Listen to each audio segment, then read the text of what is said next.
সংবিধান সংস্কার ইস্যুতে মুখোমুখি সরকার বিরোধী দল, আলোচনায় গুরুত্ব ডেপুটি স্পিকারের। আন্দোলনের হুঁশিয়ারি জামায়াতের। জুলাইয়ের আহতদের জীবনে এখনও অনিশ্চয়তার ছায়া। 2 বছর পরও বয়ে বেড়াচ্ছেন ক্ষত, পুনর্বাসন আর চিকিৎসা নিয়ে হতাশা।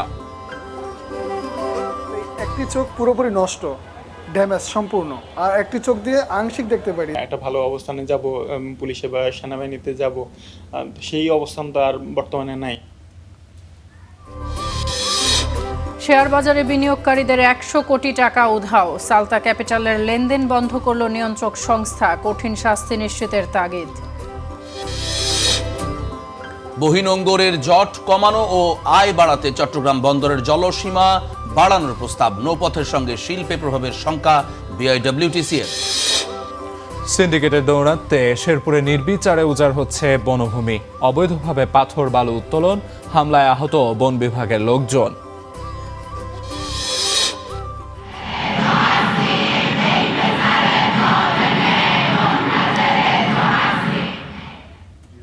খামেনির প্রথম জানাজা আজ। শোকের সমুদ্র যেন গ্র্যান্ড মোসাল্লা। রাতভর লাখো মানুষের অবস্থান। Good morning Bangladesh. Good morning Bangladesh. Good morning Bangladesh. জুলাইয়ের সেই রক্তাক্ত দিনগুলোর পেরিয়ে গেছে 2 বছর, কিন্তু অনেকের জীবন যেন এখনও আটকে রয়েছে সেই গুলির শব্দ, সেই আতঙ্ক আর অনিশ্চয়তায়। কেউ হারিয়েছেন চোখের আলো, কেউ হারিয়েছেন স্বাভাবিক জীবনে ফেরার সম্ভাবনা। রাষ্ট্রের প্রতিশ্রুতি আর বাস্তবতার ফারাকের মধ্যেই প্রতিদিন নতুন করে লড়াই করছেন তারা। প্রশ্ন রয়েছে পুনর্বাসন এবং চিকিৎসা নিয়েও। হাবিবুর রহমান অভির প্রতিবেদনে বিস্তারিত। আমার এই একটি চোখ পুরোপুরি নষ্ট, ড্যামেজ সম্পূর্ণ, আর একটি চোখ দিয়ে আংশিক দেখতে পারি। যে একটা মানুষ সামনে আছে বোঝা যায়, কিন্তু মানুষটাকে সেটা চিন্তা আমার দ্বারা অক্ষম। এখন সবই অস্পষ্ট। বুকের গভীরে জুলাইটা কেবল এখন স্পষ্ট। যার ক্ষত বয়ে বেড়াচ্ছেন মোজাম্মেল হক। কারণ আমার চোখটা এতটাই ড্যামেজ, চশমা পড়লো চোখ দিয়ে অটোমেটিকলি পানি পড়ে চোখের প্রেসারে। আর এই পড়াশোনাটা আগাতে পারেনি এই গুলি লাগার পর থেকে। আমরা চাইছি নতুন একটা দেশ গড়বো, যে দেশের মধ্যে মানুষের ভিতরে অবৈধ কাজ কারবার আর থাকবো না। আর সেই দেশের মধ্যে এখন অবৈধ না, আমাদের জীবনেরই কোনো গ্যারান্টি হচ্ছে না। প্রতি মাসে অন্তত 2 বার তার আসতে হয় রাজধানীর জাতীয় চক্ষু হাসপাতালে। চিকিৎসকরা বলছেন মোজাম্মেল তার এক চোখের আলো আর কখনোই ফিরে পাবে না। চোখের ভিতরে রক্তক্ষরণ হয়েছে, রেটিনাটা ছিঁড়ে গেছে। 18ই জুলাই আমার সেদিন বৃহস্পতিবার, আমার কাছে সত্যি মনে হচ্ছিল যে নরকের দরজাটা খুলে গেছে। অনেক পিলেট এক একজনের চোখে। পিলেট যেগুলো আমরা স্যাম্পল ফরেন বডি বের করতে পেরেছি সেগুলো মেটালিক পিলেটই ছিল। মোজাম্মেলের মতো এরকম দৃষ্টিশক্তি হারিয়েছেন 493 জন। আর সব মিলিয়ে ক্ষত বয়ে বেড়ানো মানুষের সংখ্যা 15,000-এর বেশি। আগে যে স্বপ্ন ছিল একটা ভালো অবস্থানে যাব, পুলিশে বা সেনাবাহিনীতে যাব, সেই অবস্থানটা আর বর্তমানে নাই। ফাউন্ডেশন তো বলছে যে ফাউন্ডেশনের কাছে ফান্ড নাই। ঠিক এখান থেকেই শুরু হয়েছিল রক্তে ভেজা জুলাই গণ অভ্যুত্থানের। যারা তপ্ত বুলেটের সামনে বুক চিতিয়ে দেশকে করেছিলেন ফ্যাসিবাদ মুক্ত, তাদের প্রত্যাশা কতটুকু পূরণ হয়েছে, কি বা দিতে পেরেছে আজকের বাংলাদেশ? জুলাই যোদ্ধারা এখন 3টে ক্যাটাগরিতে মাসিক ভাতা পান। তবে নামকা ওয়াস্তে পাওয়া এই অর্থ কতটা কাজে লাগে তাদের? জুলাই ফাউন্ডেশনের প্রধান নির্বাহীর অভিযোগ, আহত জুলাই যোদ্ধারা মাথা উঁচু করে দাঁড়াক, এটা এখন অনেকেই চায় না। অনেকে এখনও যদি ফলো আপ ট্রিটমেন্টের জন্য হসপিটালে যান, তাদেরকে বলা হয় এখানে না, ওইখানে যান। একটা শক্তি যেই যে দেশ বদলে দিয়েছে, এটা যারা চায়নি তারা এটাকে ভেঙে, এটা নিশ্চিহ্ন করে দিয়ে তারপরে এই আমার জুলাই যোদ্ধাদেরকে সন্ত্রাসী ট্যাগ দিয়ে হারিয়ে ফেললেই তারা জিতে যায়। জুলাইয়ের অকুতভয়ে জীবনগুলো তাহলে কোথায় জানাবে জীবনের আর্জি? মায়ের হাতের লাঠি হবার কথা ছিল, অথচ মায়ের হাতটায় যেন মোজাম্মেলের পথ চলার বন্দোবস্ত। দুশ্চিন্তা তাই জাপটে ধরে আছে মাকে। আমার মেয়েটাও লেখাপড়া করতো, আমার মেয়েটার লেখাপড়া খরচটাও আমার ছেলেই চালাইছে। আজকে আমার মেয়েটার লেখাপড়া খরচটাও চালাইতে আমার কষ্ট। নতুন বন্দোবস্তে কোথাও কি আছে ইতিহাস বদলে দেয়া এসব যোদ্ধাদের নাম? নাকি এমন অসংখ্য মোজাম্মেল বাড়ি ফিরবেন শূন্য হাতে? হাবিবুর রহমান অফি, স্টার নিউজ, ঢাকা। জুলাই হত্যার বিচারে প্রতিহিংসা নয়, প্রকৃত দোষীদের সাজা নিশ্চিতের বার্তা দিলেন প্রধানমন্ত্রী। জুলাই জাতীয় সম্মেলনে যোগ দিয়ে তিনি বলেন, বিভাজন নয়, ঐক্যবদ্ধ হয়ে এগিয়ে যেতে চায় তার সরকার। তবে একজনকে মূল্যায়ন করতে গিয়ে অন্যকে যেন বঞ্চিত করা না হয় সেদিকে সতর্ক থাকার ব্যাপারেও আহ্বান জানিয়েছেন তারেক রহমান। সাহসীরাই ইতিহাস বদলায়। ২৪শে জুলাইও স্বৈর শাসকের বন্দুক কামানের সামনে দাঁড়িয়েছিল সাহসীরাই। ইতিহাসের বাঁক বদলে কেউ হয়েছেন শহীদ, কেউ ফিরেছেন পঙ্গু হয়ে এক জীবনের ভার নিয়ে। যাদের শরীরের ক্ষত সারলেও মন এখনো রক্তাক্ত। এখনো অসুস্থ আমি, তারপর আমার আনন্দ লাগে এবং গর্ববোধ করতে পারি আমি যে এদের স্বৈরাচার মুক্ত হয়েছে। ৫ই আগস্ট আমার বড় সন্তান আমার মারা যায়। একটা মার জন্য এই শোকটা যে কতটুকু কঠিন সেটা শুধু একটা মাই বোঝে। সময়ের পলেস্তারা এই আত্মত্যাগ আর বীরত্বকে যাতে ম্লান করতে না পারে সেজন্যই জুলাই জাতীয় সম্মেলন। কত প্রাণ হলো বা জুলাই ২৪ শহীদ পরিবার সোসাইটি এবং আমরা জুলাই যোদ্ধা কেন্দ্রীয় নির্বাহী কমিটির এই আয়োজনে বাংলাদেশ চীন মৈত্রী সম্মেলন কেন্দ্রে এক ছাদের নিচে মিলিত হলেন শহীদ পরিবারের সদস্য, জুলাই যোদ্ধা এবং রাষ্ট্রের সর্বোচ্চ নির্বাহী। ২০২৬-এর এই আয়োজন তাই শোকের সঙ্গে সংহতির আর বেদনার সঙ্গে প্রতিজ্ঞার এক ঐতিহাসিক মুহূর্ত। আমরা যাদেরকে হারিয়েছি, আপনারা যারা কষ্টে শিকার ভোগ করেছেন, যন্ত্রণা শিকার ভোগ করছেন, প্রত্যেকেই আমাদের লক্ষ্য ছিল, প্রত্যেকেরই লক্ষ্য ছিল এই দেশ, এই দেশের মানুষ, এই দেশের মাটি, অর্থাৎ মানুষের ভাগ্যের পরিবর্তন, দেশের ভাগ্যের পরিবর্তন। আজ আমাদের হাতে সেই সুযোগটি এসেছে। আমরা চাই না জাতিকে দ্বিধা বিভক্ত করে সামনে এগিয়ে যেতে, কারণ জাতিকে বিভক্ত করে দেশকে কখনো সামনে নেওয়া যায় না। জুলাইয়ের আত্মত্যাগ কেবল ইতিহাসের একটি অধ্যায় নয়, একে বাংলাদেশের গণতান্ত্রিক অভিযাত্রার এক গুরুত্বপূর্ণ মাইল ফলক বললেন সরকার প্রধান। জুলাইয়ে হত্যা অবিচারে বিচারের বার্তাও দেন প্রধানমন্ত্রী। যেভাবে আপনার আপনজনকে হত্যা করা হয়েছে, অবশ্যই তার জন্য যারা দায়ী তাদেরও বিচার হবে এই দেশের আইন অনুযায়ী। তবে আমাদের প্রতি স্বৈরাচার যেমন, বাংলাদেশের লক্ষ কোটি মানুষের প্রতি স্বৈরাচার যেমন অবিচার করেছিল, আমরা বিচারের নামে কারো প্রতি যেন অবিচার না হয় সে বিষয়টিতেও আমাদের সচেতন থাকতে হবে। শ্রদ্ধা, শোক আর অঙ্গীকারের এই সম্মেলন শেষ হলেও শেষ হয়নি জুলাইয়ের গল্প। কারণ ইতিহাসের কিছু মাস ক্যালেন্ডারে শেষ হয়, কিন্তু মানুষের হৃদয়ে বেঁচে থাকে চিরকাল। Zakaria Ahmed, Star News, Dhaka. জুলাই গণহত্যার দায়ে দল হিসেবে শিগগিরই আওয়ামী লীগের বিচার শুরু হবে বলে জানিয়েছেন স্বরাষ্ট্রমন্ত্রী।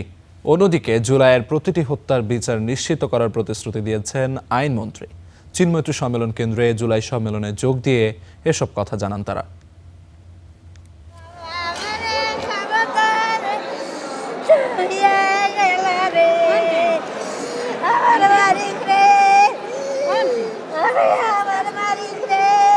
ছেলে কেবলই ছবি, তবুও তাকে একটু ছুঁয়ে দেখার চেষ্টা। জুলাই শহীদদের সঙ্গে অশ্রুর ভাষায় এভাবেই কথা বলেন সন্তানহারা মায়েরা।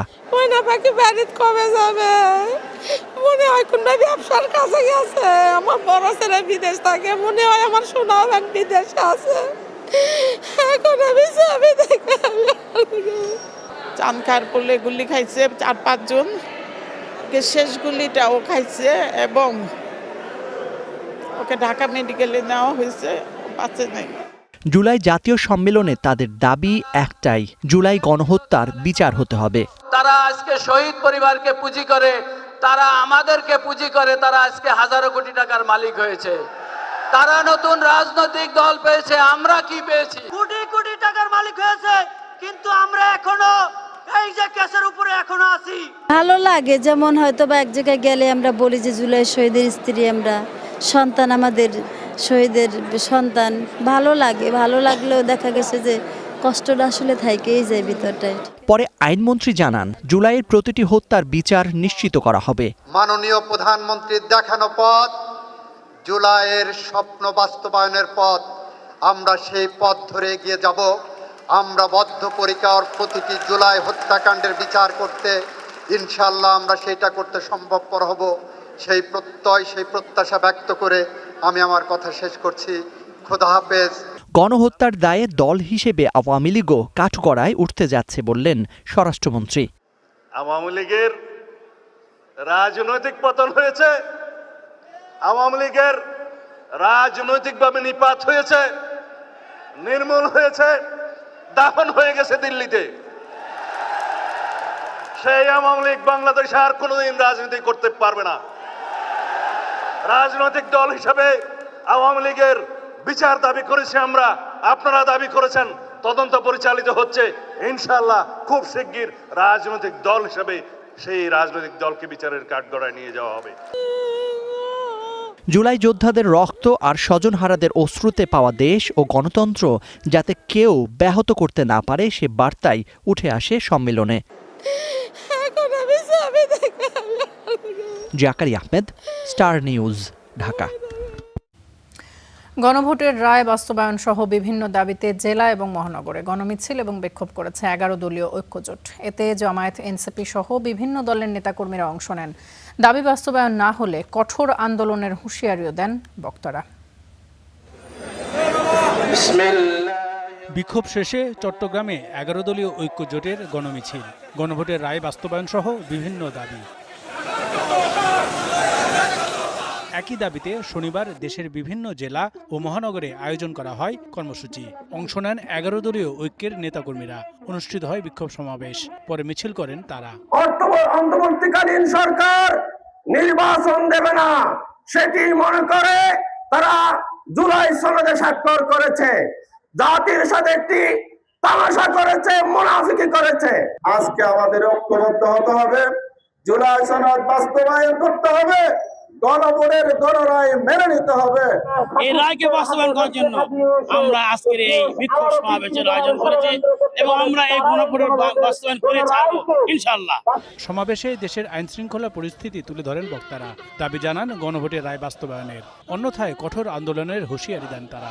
শতকরা 70% মানুষের রায়কে এই সরকার তোয়াক্কা না করে তাদের মন গাড়ার তারা আজকে বাংলাদেশ পরিচালনা করছে। ওই সংবিধান অনুযায়ী দেশ পরিচালনা করলে আমাদের 36 জুলাই দরকার ছিল কি এতগুলো মানুষের জীবন ফিরিয়ে দিক।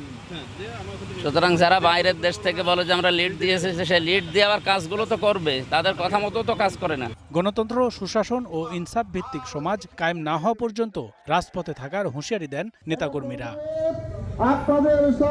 Rizvi Habib, star news. জুলাইয়ের হত্যাকারীদের বিচার করা যায়নি বলে এখনও উঁকি দিচ্ছে তাদের দোসররা, এমন অভিযোগ করেছেন এনসিপির মুখ্য সংগঠক সার্জিস আলম। বিএনপি সরকারকে দায়িত্ব নিয়ে এই গণহত্যার বিচার করার আহ্বান জানান তিনি। এছাড়া মাস জুড়ে সীমান্ত সুরক্ষা সহ নানা দাবিতে উপজেলা পর্যায়ে পদযাত্রার ঘোষণাও দেন সার্জিস আলম। জাতীয় নাগরিক পার্টি এনসিপির বাংলা মোটরের কেন্দ্রীয় কার্যালয়ে জুলাই অভ্যুত্থানের দ্বিতীয় বার্ষিকীর কর্মসূচির ঘোষণা এনসিপির। শ্রেণীপেশার মানুষজন এই গণ অভ্যুত্থানে এ সময় সোমবার থেকে জুলাইয়ের চেতনা দেশবাসীর কাছে পৌঁছে দিতে উপজেলা পর্যায়ে পদযাত্রা শুরুর কথা জানান সার্জিস আলম। এনসিপি বিশ্বাস করে জুলাই শুধু একটি মাস নয়, বরং এটি আত্মত্যাগ, গণ আকাঙ্ক্ষা, গণতন্ত্র, ন্যায় বিচার এবং নতুন বাংলাদেশ বিনির্মাণের প্রতীক।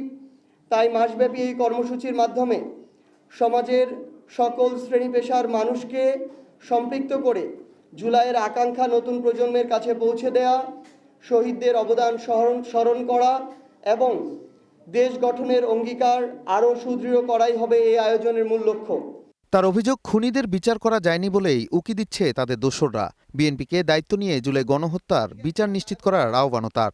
আমরা ওই সকল গোপন এবং প্রকাশ্য এই খুনিদের দোসর এবং তাদের সহযোগীদের এখন পর্যন্ত বিচার নিশ্চিত করতে পারিনি।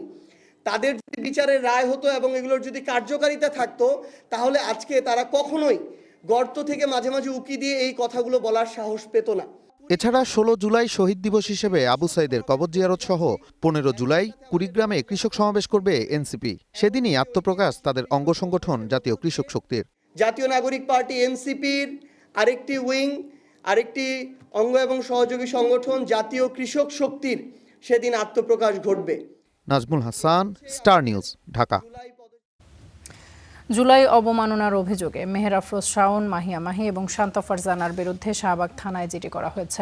রাষ্ট্র সংলাপ ফোরামের 3 নেতার করা এই জিডিতে বলা হয়, জুলাই আন্দোলন দেশের ইতিহাসের গুরুত্বপূর্ণ অধ্যায়। তবে অভিযুক্তরা সামাজিক মাধ্যমে নানা ভিডিও বক্তব্যে ওই আন্দোলন এবং অংশগ্রহণকারীদের অবমাননা করেছেন। এর তদন্ত করে আইন অনুযায়ী ব্যবস্থা নেওয়ার দাবি জানান তারা। এ নিয়ে শাহবাগ থানার ওসি জানান, অভিযোগটি সাইবার সংক্রান্ত হওয়ায় তদন্তের জন্য ডিবির সাইবার বিভাগে পাঠানো হয়েছে।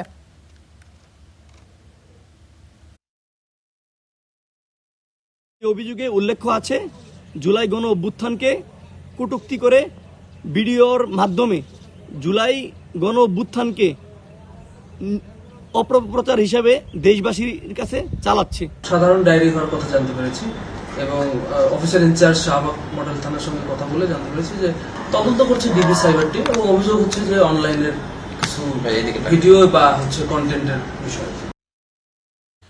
জুলাই আন্দোলনকে কটাক্ষ, উস্কানিমূলক বক্তব্য এবং সামাজিক যোগাযোগ মাধ্যমে বিভ্রান্তিকর প্রচারের অভিযোগে উপস্থাপিকা সোমা ইসলাম, সাংবাদিক আনিস আলমগীর, মডেল ও আইনজীবী জান্নাতুল পিয়া সহ 6 জনের বিরুদ্ধে শাহবাগ থানায় অভিযোগ দায়ের করা হয়েছে।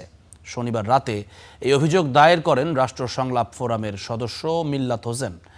অভিযোগকারীদের দাবি, অভিযুক্তরা বিভিন্ন সময়ে ফেসবুক ও গণমাধ্যমে জুলাই আন্দোলনকে প্রশ্নবিদ্ধ, কটাক্ষ এবং আন্দোলনের নেতৃত্বকে হেয় প্রতিপন্ন করার মতো বক্তব্য দিয়েছেন।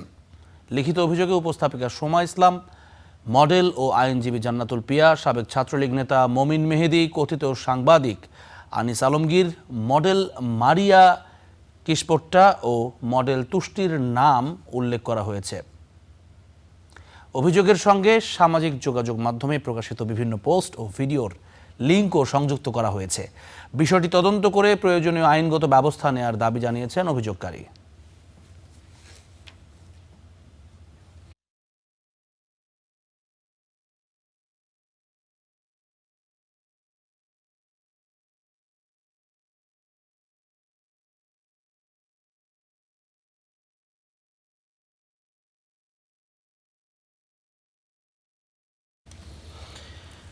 জুলাই আবারও দেখতে দেখতে শুরু হয়ে গেছে। আজকে রীতিমতো 5টা দিন আমরা পার করে ফেলেছি এই জুলাই নিয়ে। সেই আন্দোলনের 2 বছর হয়ে গেল আন্দোলনের। আর কখনো জুলাই না আসুক, জুলাই চেতনায় থাকবে সেটি অবশ্যই। ঠিক যেভাবে 71 এতদিন আমরা বহন করেছি, একই সঙ্গে তার পাশাপাশি জুলাইকেও বহন করতে হবে। এটি আমাদের গণতন্ত্রের প্রতি যারা শ্রদ্ধাশীল তাদের প্রত্যেকেরই এটি একটি নৈতিক দায়িত্ব যে এই আন্দোলনগুলোকে ধারণ করা। এবং গতবার জুলাইয়ে নিরীহ এত মানুষ মারা গেছে, সেখান থেকে আসলে শিশুরাও রেহাই পায়নি, বাসার ভিতরে থাকা শিশুরাও রেহাই পায়নি, এরকম ঘটনা। আসলে এই আন্দোলনগুলোতে বেশিরভাগ ক্ষেত্রেই আপনি যখনই দেখবেন এই বড় আন্দোলন যেগুলোই হয় না কেন, যুদ্ধ কিংবা আন্দোলনের সময় এই ধরনের সিচুয়েশনগুলোই মানুষের মনে দাগ কাটে এবং যে কারণেই মূলত এই আন্দোলনগুলো আরো তীব্র হয়, বেগবান হয় এবং সেটির একটা ফলাফল তৈরি হয়। আমরা জুলাই নিয়ে আরও হয়তো বিস্তারিত বিভিন্ন সময়ে কথা বলেছি, আরও বলবো ভবিষ্যতে। তবে প্রতিদিনের যে আমাদের কিছু সেগমেন্ট থাকে, আজকে তেমনইভাবে যারা সংবাদপত্রে চোখ রাখেন এবং আমাদের গুড মর্নিং বাংলাদেশের যারা নিয়মিত দর্শক রয়েছেন তারা নিশ্চয়ই জানেন যে সংবাদপত্রে কি হয় সেটি আমরা জানানোর চেষ্টা করি আপনাদের। আজকে আমাদের সহকর্মী আলিফ ইতিমধ্যে চলে গেছেন, তিনি আমাদের সাথে যুক্ত হচ্ছেন। আলিফ, একটু জানাবেন আমাদেরকে আজকে সংবাদপত্রে কোন বিষয়গুলো প্রাধান্য পেয়েছে? জাভলিন এবং তামান, আপনাদের দুজনকে ধন্যবাদ। যেমনটি আসলে বলছিলেন যে দৈনিক আমরা যে সকালটা শুরু করি, সেই সকাল শুরু করার অনেকেরই অভ্যাস থাকে। জাতীয় যে পত্রিকাগুলো রয়েছে, পত্রপত্রিকাগুলো রয়েছে, সেগুলোর প্রথম পাতায় চোখ বোলাতে বোলাতে কিংবা শিরোনামগুলো দেখতে দেখতে, তো দর্শকদের সেই কাজটিকে অনেকাংশে সহজ করে দিতে প্রতিদিনের মতো আজও আমরা দেখানোর চেষ্টা করব আসলে যে বাংলাদেশের সর্বাধিক পঠিত যে দৈনিকগুলো রয়েছে সেগুলোর প্রথম পাতায় আজ কী কী শিরোনাম রয়েছে। প্রথমে আমরা দেখতে চাই দৈনিক প্রথম আলো। দৈনিক প্রথম আলোর প্রথম পাতায় স্বাভাবিকভাবেই বিশ্বকাপ চলছে, সেই বিশ্বকাপ নিয়ে প্রথম শিরোনামটি করা হয়েছে। যেহেতু গতকাল একটি বড় ম্যাচ ছিল, আর্জেন্টিনার ম্যাচ ছিল, সেই আর্জেন্টিনার ম্যাচে কিন্তু বেশ টান উত্তেজনা। অনেকেই বলছিলেন সেই 2022-এর যে ফাইনাল ছিল আর্জেন্টিনা এবং ফ্রান্সের, সেই ফাইনালের স্মৃতি রোমন্থন করেছেন অনেকে, যে সেই ম্যাচের মতো হয়তো অনেকাংশে উত্তেজনা খুঁজে পেয়েছেন অনেকে। তো স্বাভাবিকভাবে সেটি আসলে প্রতিবেদনে উঠে এসেছে। যেমনটি বলা হয়েছে, আর্জেন্টিনা বাঁচল, আজ পরীক্ষা ব্রাজিলের। অর্থাৎ দর্শক, আমরা যেমনটি আসলে আপনাদের বলছিলাম, দেখানোর চেষ্টা করছিলাম স্টার নিউজের পর্দায় যে ব্রাজিলের ম্যাচ কিন্তু রয়েছে, অর্থাৎ আর্জেন্টিনা রাউন্ড অফ 16 নিশ্চিত করেছে এবং রাউন্ড অফ 16-এর খেলা এর মধ্যে শুরু হয়ে গেছে। আজ 2টি ম্যাচ অলরেডি শেষ হয়ে গেছে এবং পরবর্তীতে ব্রাজিল মুখোমুখি হবে নরওয়ের রাউন্ড অফ 16-এ। সেই জায়গায় ব্রাজিলের কী ধরনের শঙ্কা রয়েছে কিংবা সম্ভাবনার জায়গাগুলো কী রয়েছে সেগুলো নিয়ে এখানে বিস্তারিত আলোচনা করা হয়েছে এই প্রতিবেদনে। সেই সঙ্গে আসলে গতকালকের ম্যাচ নিয়েও এখানে প্রতিবেদন করা হয়েছে। মরক্কো শেষ 8 নিশ্চিত করে ফেলেছে এর মধ্যে, সে বিষয়টি এখানে রয়েছে। তবে এর পাশাপাশি জাতীয় যে প্রসঙ্গগুলো রয়েছে সেগুলো নিয়ে যদি শিরোনামে দেখতে হয়, সেখানে গতদিন প্রধানমন্ত্রী তারেক রহমান আগারগাঁয়ে অবস্থিত যে বাংলাদেশ চীন মৈত্রী সম্মেলন কেন্দ্র রয়েছে সেখানে কিন্তু তিনি উপস্থিত ছিলেন জুলাই শহীদদের স্মরণে যে অনুষ্ঠান ছিল সেখানে, এবং সেই অনুষ্ঠানে উপস্থিত হয়ে তিনি কিন্তু জুলাই শহীদ এবং আহতদের মূল্যায়ন এবং পুনর্বাসন বিষয়ে তাদেরকে আশ্বস্ত করেছেন এবং বলেছেন এটি আসলে সরকারের একটি পবিত্র দায়িত্ব। জুলাইয়ে যারা শহীদ হয়েছেন তাদের পরিবার এবং যারা আহত হয়েছেন তাদেরকে পুনর্বাসন করা, তাদের চিকিৎসা নিশ্চিত করা এবং সর্বোপরি তাদের দায়িত্ব রাষ্ট্রীয়ভাবে পালন করা আসলে সরকারের একটি পবিত্র দায়িত্ব, এমন কথা কিন্তু তিনি বলেছেন। সেই সঙ্গে দায়ী ব্যক্তিদের বিচার এই দেশের মাটিতেই করতে হবে এমন আশ্বাসও কিন্তু তিনি দিয়েছেন। এবং সেই সঙ্গে এই একই অনুষ্ঠানে উপস্থিত হয়ে স্বরাষ্ট্রমন্ত্রী, আইনমন্ত্রী তারাও কিন্তু এই ব্যাপারগুলোতে আশ্বস্ত করেছেন জনগণকে। যেমনটি আসলে স্বরাষ্ট্রমন্ত্রীর পক্ষ থেকে জানানো হয়েছে যে আওয়ামী লীগের বিচার, দল হিসেবে আওয়ামী লীগের বিচার কিন্তু নিশ্চিত করতে হবে। তিনি বলেছেন যে রাজনৈতিকভাবে তো আওয়ামী লীগের মৃত্যু এর মধ্যে হয়ে গেছে এবং সেই জায়গায় আসলে তাদের বিচার সম্পন্ন করার মধ্য দিয়ে এই ধরনের ফ্যাসিবাদী কাঠামো যেন বাংলাদেশে আর ফিরে আসতে না পারে সেটি আসলে নিশ্চিত করা হবে। এবং সেই সঙ্গে তাদের সকলের পক্ষ থেকে একটি বার্তা কিন্তু দেওয়া হয়েছে, অর্থাৎ যেমনটি আসলে জুলাইয়ের পরবর্তীতে রাষ্ট্র বা সংবিধান সংস্কার নাকি সংশোধন এই ইস্যুতে আসলে বিরোধী দল সঙ্গে 11 দলীয় জোট এবং সরকারের মধ্যবর্তী যে আলোচনা এবং যে ধরনের বিরোধ চলছিল সেই বিরোধগুলোকে পাশ কাটিয়ে কিভাবে আসলে রাষ্ট্রকে এগিয়ে নিয়ে যাওয়া যায়, দেশকে এগিয়ে নিয়ে যাওয়া যায় সেই বিষয়গুলো নিয়ে কিন্তু তাদের সবার পক্ষ থেকে আসলে সহযোগিতা কামনা করেছেন সরকার দলীয় যে স্বরাষ্ট্রমন্ত্রী রয়েছেন এবং আইনমন্ত্রী রয়েছেন, তারা গতকালকের অনুষ্ঠানে এ ধরনের কথাবার্তা বলেছেন। তো সর্বোপরি সেই বিষয়গুলো তুলে এনে এই জায়গায় কিন্তু প্রতিবেদন করা হয়েছে। সেই সঙ্গে ঠিক পরের যে প্রতিবেদনটি রয়েছে সেটি শিরোনাম করা হয়েছে বিশ্ববিদ্যালয়ের গবেষণা বরাদ্দে নতুন নিয়ম, শিক্ষকেরা অসন্তুষ্ট। অর্থাৎ এই বিষয়টি নিয়ে কিন্তু বাংলাদেশের সেই অনেক দিন ধরে আলোচনা চলছে যে বাংলাদেশের যে মেধা পাচার সেই ব্যাপারটিকে রোধ করা যায় না বা সেই ব্যাপারটিকে আটকানো যায় না। একটি প্রধান কারণের পেছনে হচ্ছে এই যে গবেষণা, সেই গবেষণা কেন্দ্রে বা গবেষণার ক্ষেত্রগুলোতে আসলে যথেষ্ট পরিমাণে বরাদ্দ দেওয়া হয় না। সেই সঙ্গে বিশ্ববিদ্যালয়ের শিক্ষক যারা রয়েছেন তাদেরকে যথাযথভাবে মূল্যায়ন করার যে বিষয়টি সেটিও আসলে খুব বেশি বাংলাদেশে খুব বেশি প্রচলিত নয়। এবং সেই জায়গাগুলোতে আসলে কিভাবে কি পরিবর্তন করা যায় সেগুলো নিয়ে কিন্তু বিশেষজ্ঞদের সঙ্গে সরকারের পক্ষ থেকে নানা আলোচনা চলছিল এবং সেই আলোচনার ভিত্তিতে ইউজিসির পক্ষ থেকে অর্থাৎ বাংলাদেশ যে বিশ্ববিদ্যালয় মঞ্জুরি কমিশন রয়েছে তাদের পক্ষ থেকে যে পরামর্শ, সেই পরামর্শের ভিত্তিতে বেশ কিছু পরিবর্তন রদবদল কিন্তু আনা হয়েছে। অর্থাৎ গবেষণায় বরাদ্দ বাড়ানোর ব্যাপারে ইঙ্গিত দেওয়া হয়েছে এবং সেই ক্ষেত্রে আসলে গবেষণা ক্ষেত্রে যেন যুগান্তকারী পরিবর্তন আনা যায় সেই ব্যাপারগুলো নিয়ে কিন্তু আলোচনা করা হচ্ছে এবং সেটি নিয়ে আসলে এখানে প্রতিবেদনে বলা হয়েছে। তো মোটামুটি প্রথম পাতায় আসলে প্রথম আলোর প্রথম পাতায় আজ খবর এইটুকুই ছিল। এ পর্যায়ে যদি আমরা দৈনিক সমকালের দিকে তাকাই, দৈনিক সমকালের প্রথম পাতায় কি রয়েছে সেগুলো দেখাতে চাই আপনাদের। সেখানে প্রথম পাতায় যে প্রথম শিরোনামটি রয়েছে সেটি হচ্ছে ঝুঁকি নিয়ে চালু হচ্ছে রূপপুর, কয়েকটি চুক্তি নিষ্পন্ন হয়নি। অর্থাৎ এই জায়গায় যেমনটি আসলে কয়েকদিন ধরে আলোচিত একটি বিষয় হচ্ছে লোডশেডিং। অর্থাৎ লোডশেডিংয়ের ব্যাপারটিতে যেমন হয়ে থাকে যে লোডশেডিং হচ্ছে নির্মূল করা বা মোকাবেলা করার জন্য এই রূপপুর পারমাণবিক যে স্থাপনা রয়েছে, অর্থাৎ সেই পারমাণবিক স্থাপনায় যেমনটি আসলে চুল্লি রয়েছে সেই চুল্লিগুলোতে রিঅ্যাক্টর লোড করা এবং রিঅ্যাক্টর লোড করা সহ যে বিদ্যুৎ উৎপাদন সেই প্রথম ইউনিট কার্যকর করার পেছনে যে কার্যকরী ভূমিকা সেগুলো আসলে আগস্টের মধ্যে সম্পন্ন হবে এমন কথা কিন্তু বলা হচ্ছে বা আশ্বস্ত করা হচ্ছে। এবং সেই জায়গায় বিশেষজ্ঞদের কিছু পরামর্শ রয়েছে, তাদের শঙ্কার জায়গা রয়েছে। তারা যেমনটি বলছেন যে শুধুমাত্র রিঅ্যাক্টর লোড করা এবং বিদ্যুৎ উৎপাদন শুরু করাই আসলে মূল চ্যালেঞ্জ নয়। এখানে মূল চ্যালেঞ্জের যে জায়গাটি সেটি আসলে এরপর থেকে আসলে কিভাবে এই যে বিদ্যুৎ উৎপন্ন হওয়া, সেই বিদ্যুৎ উৎপন্ন হওয়ার পর থেকে সেটি আসলে নিরাপত্তা নিশ্চিত করা। রিঅ্যাক্টর স্বাভাবিকভাবে পারমাণবিক যে বিক্রিয়া, সেই বিক্রিয়াগুলো কিন্তু আসলে নিউক্লিয়ার ফিউশন যেটি নিয়ে আমরা কথা বলি না কেন, সেটি কিন্তু আসলে বেশ উচ্চ ঝুঁকি সম্পন্ন বিক্রিয়া এবং সেই বিক্রিয়ার পরবর্তীতে সেই বর্জ্য নিষ্কাশন কিংবা সেই বর্জ্যগুলো পরিশোধন করা বা সর্বোপরি আসলে পরিবেশের ওপর, জনগণের স্বাস্থ্যের ওপর যেন কোনো ধরনের নেতিবাচক কোনো প্রভাব যেন না পড়ে সেই নিরাপত্তাগুলো নিশ্চিত করা কিন্তু একটি প্রধান চ্যালেঞ্জ। সেই বিষয়গুলো নিয়ে এখানে প্রতিবেদনে বলা হয়েছে। সেই সঙ্গে প্রথম আলোতে আমরা যেমনটি দেখছিলাম যে চীন মৈত্রী সম্মেলন কেন্দ্রে জুলাই শহীদদের স্মরণে যে সভা বা যে অনুষ্ঠান অনুষ্ঠিত হয়েছে সেখানে কিন্তু স্বরাষ্ট্রমন্ত্রীর যে কথা আমরা দৈনিক প্রথম আলোতে বলছিলাম সেই বিষয়টি এখানে প্রতিবেদনের শিরোনাম করা হয়েছে যে রাজনৈতিক দল হিসেবে আওয়ামী লীগের বিচার শুরু হবে, স্বরাষ্ট্রমন্ত্রীর এই আশ্বাসটিকে শিরোনাম করে এখানে একটি প্রতিবেদন করা হয়েছে। সেই সঙ্গে ফুটবল বিশ্বকাপ চলছে, সেই ফুটবল বিশ্বকাপে গতদিনে যে ম্যাচটি ছিল সেটি নিয়ে প্রতিবেদনে যেমনটি বলা হয়েছে যে আর্জেন্টিনা ম্যাচ জিতে নিলেও কিন্তু ফুটবল প্রেমী যারা রয়েছেন তাদের হৃদয় জিতে নিয়েছে আসলে কেপ ভার্দে, এবং সেই জায়গায় সেটি আসলে এখানে প্রতিবেদনে বলা হয়েছে। সেই সঙ্গে আজ যে ব্রাজিলের খেলা রয়েছে সেটি নিয়ে বলা হচ্ছে ব্রাজিলের দায় মেটানোর পালা, অর্থাৎ প্রতি বিশ্বকাপ এলেই যেমনটি দেখা যায় যে ব্রাজিল ভক্ত সমর্থক যারা রয়েছে তাদের মনে কিন্তু আসলে আশার আলো দেখা যায় যে এই বিশ্বকাপে হয়তো তাদের সেই কাঙ্ক্ষিত যে ষষ্ঠ বিশ্বকাপ সেটি হয়তো নিশ্চিত হতে যাচ্ছে, এবং সেটি নিশ্চিত হওয়ার পথে এই রাউন্ড অফ 16 কোনো ক্ষেত্রে কোয়ার্টার ফাইনাল, কোনো ক্ষেত্রে সেমিফাইনাল, এই সমস্ত জায়গায় এসে কিন্তু ব্রাজিলের সেই হৃদয়ভঙ্গের গল্পই আমরা প্রতি বিশ্বকাপে দেখে আসি, এবং সেই জায়গায় ব্রাজিলের দায় মেটানোর কিছু কথা রয়েছে সেগুলো নিয়ে আসলে এখানে প্রতিবেদন করা হয়েছে।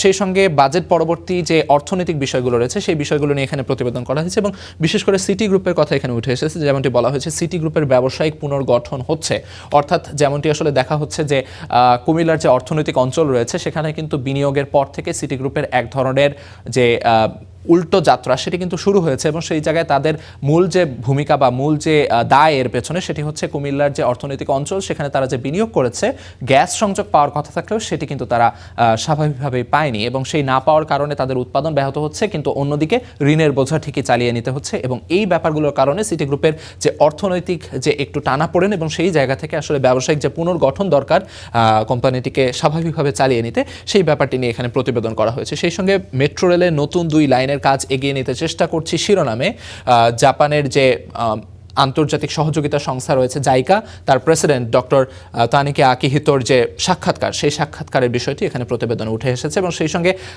বাংলাদেশ সরকারের পক্ষ থেকে যেমন আসলে বলা হচ্ছিল যে ব্যয় খাত মূল্যায়ন করে আসলে জাইকার সঙ্গে যে সহযোগিতা প্রকল্পগুলো রয়েছে, সহযোগিতামূলক প্রকল্পগুলো রয়েছে সেই প্রকল্পগুলোর কাজ এবং এমআরটির যে পরবর্তী 2টি লাইন 1 এবং লাইন 5 সেগুলোর কাজ আসলে জাইকার মাধ্যমেই করা হবে কিনা সেগুলো নিয়ে কিন্তু বেশ মাঝে শঙ্কা তৈরি হয়েছিল। সেই শঙ্কাগুলো উড়িয়ে দিয়ে জাইকার কাছে কিন্তু দায়িত্ব দেওয়া হয়েছে, এবং তারপর থেকেই জাইকার যে 5 সদস্যের প্রতিনিধি দল তারা বাংলাদেশে এলেন, এবং তারপর তাদের যে নীতিগত যে সিদ্ধান্তগুলো সেগুলোর কথা তারা জানালেন, এবং সেই সমস্ত বিষয়গুলো নিয়ে এখানে কিন্তু প্রতিবেদনে বলা হয়েছে। মোটামুটি দৈনিক সমকালে এই ছিল। এ পর্যায়ে যদি আমরা দৈনিক আমার দেশের দিকে তাকাই, দৈনিক আমার দেশের প্রথম পাতায় শিরোনামে কি রয়েছে দেখতে চাই, এবং সেখানে কিন্তু প্রথমেই দেখা যাচ্ছে 1 কোটি কর্মসংস্থান সৃষ্টিতে যত বাধা, অর্থাৎ এই জায়গায় বাংলাদেশের যে বেকার সমস্যা রয়েছে সেই বেকার সমস্যার নানাবিধ যে দিকগুলো রয়েছে সেই দিকগুলো নিয়ে এখানে কথা রয়েছে। যেমন আপনারা দেখতে পাচ্ছেন এই মুহূর্তে কৃষি খাতে 10 লাখ, সেবা খাতে 40 লাখ, শিল্প খাতে 25 লাখ, সরকারি নিয়োগে 5 লাখ, অর্থাৎ সর্বোপরি এই যে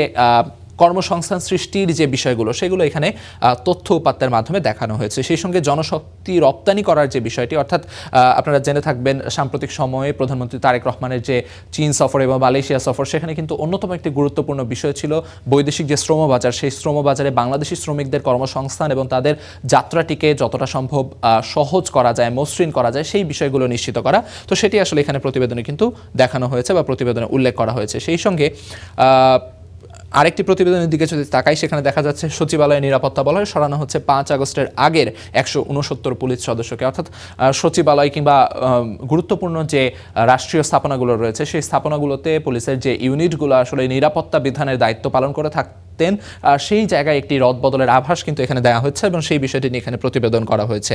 সেই সঙ্গে আন্তর্জাতিক একটি প্রসঙ্গ এখানে শিরোনামে উঠে এসেছে, সেটি হচ্ছে আয়াতুল্লাহ আলী খামেনি, যার জানাজা এবং জানাজা সহ যে শেষ বিদায় অনুষ্ঠান, শেষ শ্রদ্ধা জানানোর যে অনুষ্ঠান, সেই অনুষ্ঠান নিয়ে এখানে প্রতিবেদনে বলা হয়েছে। যেমনটি আপনারা জানেন গত দিন কিন্তু এবং তার আগের দিন সহ সর্বোপরি আসলে ইরানি সাধারণ জনগণ যারা রয়েছেন তাদের জন্য শ্রদ্ধা নিবেদনের জন্য গ্র্যান্ড মোসাল্লায় অর্থাৎ খোমেনি গ্র্যান্ড মোসাল্লায় কিন্তু আয়াতুল্লাহ আলী খামেনির মরদেহ রাখা হয়েছিল শ্রদ্ধা নিবেদনের জন্য, এবং তার পরবর্তীতে আজকের যে কর্মসূচি রয়েছে সেই কর্মসূচি অনুযায়ী তার জানাজা অনুষ্ঠান অনুষ্ঠিত হওয়ার কথা রয়েছে। এরপর লাশটিকে নিয়ে যাওয়া হবে এবং তার মরদেহটিকে নিয়ে যাওয়া হবে আসলে কারবালা সহ বিভিন্ন গুরুত্বপূর্ণ পয়েন্টে শ্রদ্ধা নিবেদনের জন্য নিয়ে যাওয়া হবে, এবং সর্বোপরি 9 জুলাই কিন্তু মাশহাদে এনে সেই তার যে নিজ জন্মভূমি সেখানে আসলে তাকে দাফন করা হবে এমন কর্মসূচি কিন্তু রয়েছে। তো সবকিছু মিলিয়ে সেই বিষয়গুলো উল্লেখ করে এখানে প্রতিবেদন করা হয়েছে। যেমনটি বলা হয়েছে, আয়াতুল্লাহ খামেনিকে শেষ শ্রদ্ধা জানাতে শোকার্তদের ঢল। গতকাল আমরা দেখেছি, আপনাদের লাইভেও দেখানোর চেষ্টা করছিলাম আসলে এই স্টার নিউজের পর্দায়, যে সেখানে নারী শিশু সহ সর্বোপরি সাধারণ জনগণ যারা রয়েছেন তারা আসলে আয়াতুল্লাহ আলী খামেনির যে মৃত্যু, সেই গত 28 ফেব্রুয়ারি তার মৃত্যুর পর থেকে আজ পর্যন্তও কিন্তু তাদের মাঝে যে শোক, সেই শোকের ব্যাপারটি কিন্তু আসলে খুব ভালো মতো লক্ষ্য করা গেছে। এবং সেই জায়গায় তাদের, যেমনটি আসলে যুক্তরাষ্ট্রের পক্ষ থেকে ভাবা হয়েছিল যে এই খামেনির মৃত্যুর পর হয়তো ইরানি জাতীয়তাবাদের চির বা ফাটল ধরানো যাবে, তবে সেই জায়গায় কিন্তু উল্টোটা ঘটেছে। উল্টো তাদের জাতীয়তাবাদ আরও শক্ত হয়েছে। সেই জায়গায় মুস্তফা খামেনির নেতৃত্ব তারা মেনে নিয়েছেন এবং সর্বোপরি ইরানি জাতীয়তাবাদে তারা বলিয়ান হয়েছেন। তো সব কিছু মিলিয়ে এগুলো আসলে প্রতিবেদনে দেখানো হয়েছে। সেই সঙ্গে ফুটবল বিশ্বকাপের খবর রয়েছে। হেরেও প্রশংসিত কেপ ভার্দে, জিতেও প্রশ্নবিদ্ধ আর্জেন্টিনা। অর্থাৎ আর্জেন্টিনার যে খেলার ধরন ছিল গত ম্যাচে, সেটা নিয়ে কিন্তু একটু সমালোচনা হচ্ছে। যেমনটি আসলে দেখা গেছে 90 মিনিট জুড়ে তাদের যে গোল ক্ষুধার সেই জায়গাটিতে আসলে মিডফিল্ড থেকে শুরু করে মোটামুটি সব জায়গায় আসলে মেসিকে দিয়ে গোল করানোর যে একটি চেষ্টা, সেই চেষ্টাটি নিয়ে কিন্তু ভালোই সমালোচনা হচ্ছিল। তো সেই বিষয়গুলো এখানে প্রতিবেদনে উঠে এসেছে। সেই সঙ্গে চাঁপাই সীমান্তে 12 জনকে পুশিন চেষ্টা রুখে দিল বিজিবি। বিএসএফ এর যে ধারাবাহিক যে পুশিন চেষ্টা নতুন বিজেপি সরকার পশ্চিমবঙ্গের ক্ষমতা গ্রহণের পর থেকে, সেই বিষয়গুলো এখানে প্রতিবেদনে উঠে এসেছে। সেই সঙ্গে দৈনিক যুগান্তরের দিকে যদি দেখতে চাই, খুব সংক্ষেপে দৈনিক যুগান্তরের প্রথম পাতা শিরোনামগুলো দেখতে চাই, সেখানে কিন্তু যেমনটি আসলে অন্যান্য পত্রিকাগুলোতে যেমন দেখছিলাম, সেই বিষয়গুলোই ঘুরে ফিরে এসেছে। যেমনটি আসলে প্রথম দিনে খামেনিকে লাখো মানুষের শ্রদ্ধা, অর্থাৎ ইরান প্রসঙ্গের বিষয়টি আসলে উঠে এসেছে। সেই সঙ্গে গতদিন চীন মৈত্রী সম্মেলন কেন্দ্রে যেরকম আসলে সভা অনুষ্ঠিত হয়েছে, সেখানে প্রধানমন্ত্রীর পক্ষ থেকে যে ব্যাপারটি উল্লেখ করা হয়েছে, জাতিকে বিভক্ত করে দেশে এগিয়ে নেওয়া যায় না, অর্থাৎ নানা ইস্যুতে মত পার্থক্য থাকতে পারে, মতবিরোধ থাকতে পারে, তবে সেটিকে একদিকে রেখে আসলে আলোচনার মাধ্যমে একটি যুগোপযোগী কিংবা একটি উপযুক্ত যে সমাধান, সেটি আসলে বের করে নিয়ে এসে দেশকে এগিয়ে নিতে হবে, এমন আশা কিন্তু করা হয়েছে। সেটি আসলে প্রতিবেদনে উঠে এসেছে। সেই সঙ্গে আওয়ামী লীগকে বিচারের মুখোমুখি করা হবে, স্বরাষ্ট্রমন্ত্রীর পক্ষ থেকে যে ঘোষণা, সেটি রয়েছে। পে স্কেল নিয়ে এখানে একটি প্রতিবেদন রয়েছে। নবম পে স্কেল নিয়ে উদ্বেগে লাখো সরকারি চাকরিজীবী। যেমনটি আসলে এই মাস থেকে, অর্থাৎ জুলাই থেকে সেটি কার্যকর হওয়ার কথা ছিল, তবে সেই জায়গায় গেজেট কিন্তু এখনও প্রকাশিত হয়নি। সেই ব্যাপারটি এখানে প্রতিবেদনে রয়েছে। বিশ্বকাপ ফুটবলের খবর রয়েছে। আর্জেন্টিনা জিতলো আর ম্যাচ, সেই সঙ্গে কেপ ভার্দে জিতলো হৃদয়। এই ছিল আসলে মোটামুটি দৈনিক যুগান্তরে। এ পর্যায়ে যদি আমরা দ্য নিউ এইজের দিকে তাকাই, দ্য নিউ এইজের শিরোনামগুলো খুব সংক্ষেপে আপনাদের জানিয়ে দিতে চাই। সেখানে যেমনটি বলা হচ্ছে, government primary students can not even read Bangla properly. অর্থাৎ এই ব্যাপারটি নিয়ে গত কয়েকদিন ধরে কিন্তু সামাজিক যোগাযোগ মাধ্যমে বেশ সমালোচনা হচ্ছিল যে প্রাথমিক বিদ্যালয়ে যারা শিক্ষার্থী রয়েছেন তারা বাংলা ভালো মতো রিডিং পড়তে পারছেন না। শিক্ষামন্ত্রীর সহ আসলে নানা যে দায়িত্ববান যারা রয়েছেন তারা আসলে এই ব্যাপারগুলো নিয়ে কিন্তু কনসার্ন, এবং তারা সেই বিষয়টি নিয়ে এখানে প্রতিবেদন করেছেন যে report finds basic skills gap. অর্থাৎ প্রাথমিক শিক্ষার্থী যারা রয়েছেন প্রাথমিক বিদ্যালয়ে, তাদের যে স্বাভাবিক যে স্কিলগুলো থাকার কথা বা দক্ষতাগুলো থাকার কথা প্রাথমিক বিদ্যালয়ের শিক্ষার্থী হিসেবে, তার মধ্যে অন্যতম একটি স্বাভাবিকভাবে বাংলা সঠিকভাবে পড়তে পারা, সেই জায়গাটিতে তাদের ঘাটতি রয়েছে। সেই সঙ্গে আরও যে ঘাটতিগুলো রয়েছে, lack of quality teachers, monitoring incorrect method blamed, যেমনটি আসলে শিক্ষক সহ যে তাদের মনিটরিং করার যে ব্যাপারটি, সেটি আসলে সঠিক নয়, এমন কিন্তু দাবি করা হচ্ছে এই প্রতিবেদনে। সেই সঙ্গে justice not revenge, PM says on July cases, অর্থাৎ no return for Awami League politics in Bangladesh, home minister. এই জায়গায় স্বরাষ্ট্রমন্ত্রী এবং প্রধানমন্ত্রীর দুইটি উক্তিকে শিরোনাম করা হয়েছে, যেমনটি আসলে আমরা অন্যান্য পত্রিকাতেও বলছিলাম। সেই সঙ্গে huge crowds flocks to Khamenei funeral in Tehran, অর্থাৎ তেহরানে খামেনির প্রতি শেষ শ্রদ্ধা জানাতে যেমনটি আসলে মানুষের ঢল নেমেছে, শোকার্ত মানুষের ঢল নেমেছে, সেই ব্যাপারটি এখানে প্রতিবেদনে রয়েছে। একই সঙ্গে BJP foils 2 more BSF push in bids, অর্থাৎ বিজেপির যে আসলে বিএসএফ এর পুশিং চেষ্টা, সেটিকে যে আসলে নস্যাৎ করে দিয়েছে, সে ব্যাপারটিও এখানে প্রতিবেদনে উল্লেখ করা হয়েছে। স্বাভাবিকভাবেই ফুটবল বিশ্বকাপ চলছে। ফুটবল বিশ্বকাপের সেই খবরও কিন্তু রয়েছে। Brazil face Ireland and Norway, যেমনটি আসলে দেখানো হচ্ছিল যে নরওয়ের সঙ্গে ব্রাজিলের খেলা, সেই খেলার বিষয়টি এখানে প্রতিবেদনে উঠে এসেছে। তো মোটামুটি দ্য নিউ এজ পত্রিকার শিরোনামের মধ্য দিয়ে আমরা দেখানোর চেষ্টা করলাম অন্যান্য সকল পত্রিকায় আসলে শিরোনামে যে খবরাখবরগুলো উঠে এসেছিল সেগুলো দেখানোর চেষ্টা করছিলাম। তো মোটামুটি আজকের দৈনিকে ঘুরে ফিরে সেই খামেনির শেষ শ্রদ্ধা জানানো, গতদিনের প্রধানমন্ত্রী তারেক রহমানের যে চীন মৈত্রী সম্মেলন কেন্দ্রে তার যে আশ্বাসের বাণী, স্বরাষ্ট্রমন্ত্রীর যে আওয়ামী লীগের বিচার নিশ্চিত করার যে ঘোষণা, ঘুরে ফিরে কিন্তু সেই বিষয়গুলোই আসলে প্রতিবেদনে উঠে এসেছে, যেগুলো আসলে আমরা স্টার নিউজের পর্দায় আপনাদের জানানোর চেষ্টা করছিলাম। তো এই পর্যায়ে আমরা ফিরে যেতে চাই আমাদের মূল স্টুডিওতে। সেখানে আছেন আমাদের সহকর্মী জ্যাভলিন এবং তামান্না। ধন্যবাদ আলিফ আপনাকে। তামান্না, আলিফ জানিয়ে দিচ্ছিলেন আজকের মোটামুটিভাবে পত্রিকাগুলোতেও কিন্তু আপনি জানেন যে হচ্ছে জুলাইয়ের বেশ কিছু কথা, যেটি গতকালকে বিশেষ করে জুলাই সম্মেলনে প্রধানমন্ত্রীর বক্তব্য, স্বরাষ্ট্রমন্ত্রীর বক্তব্য, সেগুলো উঠে এসেছে এবং আন্তর্জাতিক বিশ্বকাপ প্রাধান্য পেয়েছে, আন্তর্জাতিক থেকে খামেনির যে জানাজা সেটি নিয়ে কিন্তু বিশাল একটি আলোচনা হয়েছে। এবং সবচেয়ে মজার ব্যাপার হচ্ছে যে আপনি দেখবেন, আমি যেহেতু ব্যক্তিগতভাবে কূটনৈতিক বিষয়গুলো আমাকে টানে, আমি দেখছিলাম যে গতকালকে তারা কোরআনের বিভিন্ন আয়াত তেলাওয়াত করেছেন, বিভিন্ন তাদের দেশের বন্ধুপ্রতিম নাকি তাদের সাথে সম্পর্কটা কেমন সেটি এক ধরনের বার্তা। এবং এটি আমার কাছে খুবই ইন্টারেস্টিং লেগেছে, মানে খুবই ইন জেনারেল জায়গা থেকে আপনি একটু যদি মানে নিউট্রাল জায়গা থেকে দেখেন যে ইরানের কূটনীতি কিন্তু তারা কিন্তু আউট অফ দ্য বক্স তারা চিন্তা করেন। আপনি দেখবেন যে যেই সময়টাতে সেখানে বিমান হামলা হয়েছিল, এরপরে যখন মধ্যস্থতার জন্য তারা পাকিস্তানে এসেছিল প্রথম দফায়, তখন তাদের সেই বিমানের যে ফাঁকা সিটগুলো ছিল সেখানে কিন্তু স্কুলের সেই বাচ্চাদের, যে স্কুলে একটি হামলা হয়েছিল সেই স্কুল বাচ্চাদের ব্যাগ, রক্তাক্ত কাপড় সেগুলো নিয়ে এসে রাখা হয়েছিল সেই বিমানের সিটগুলোতে।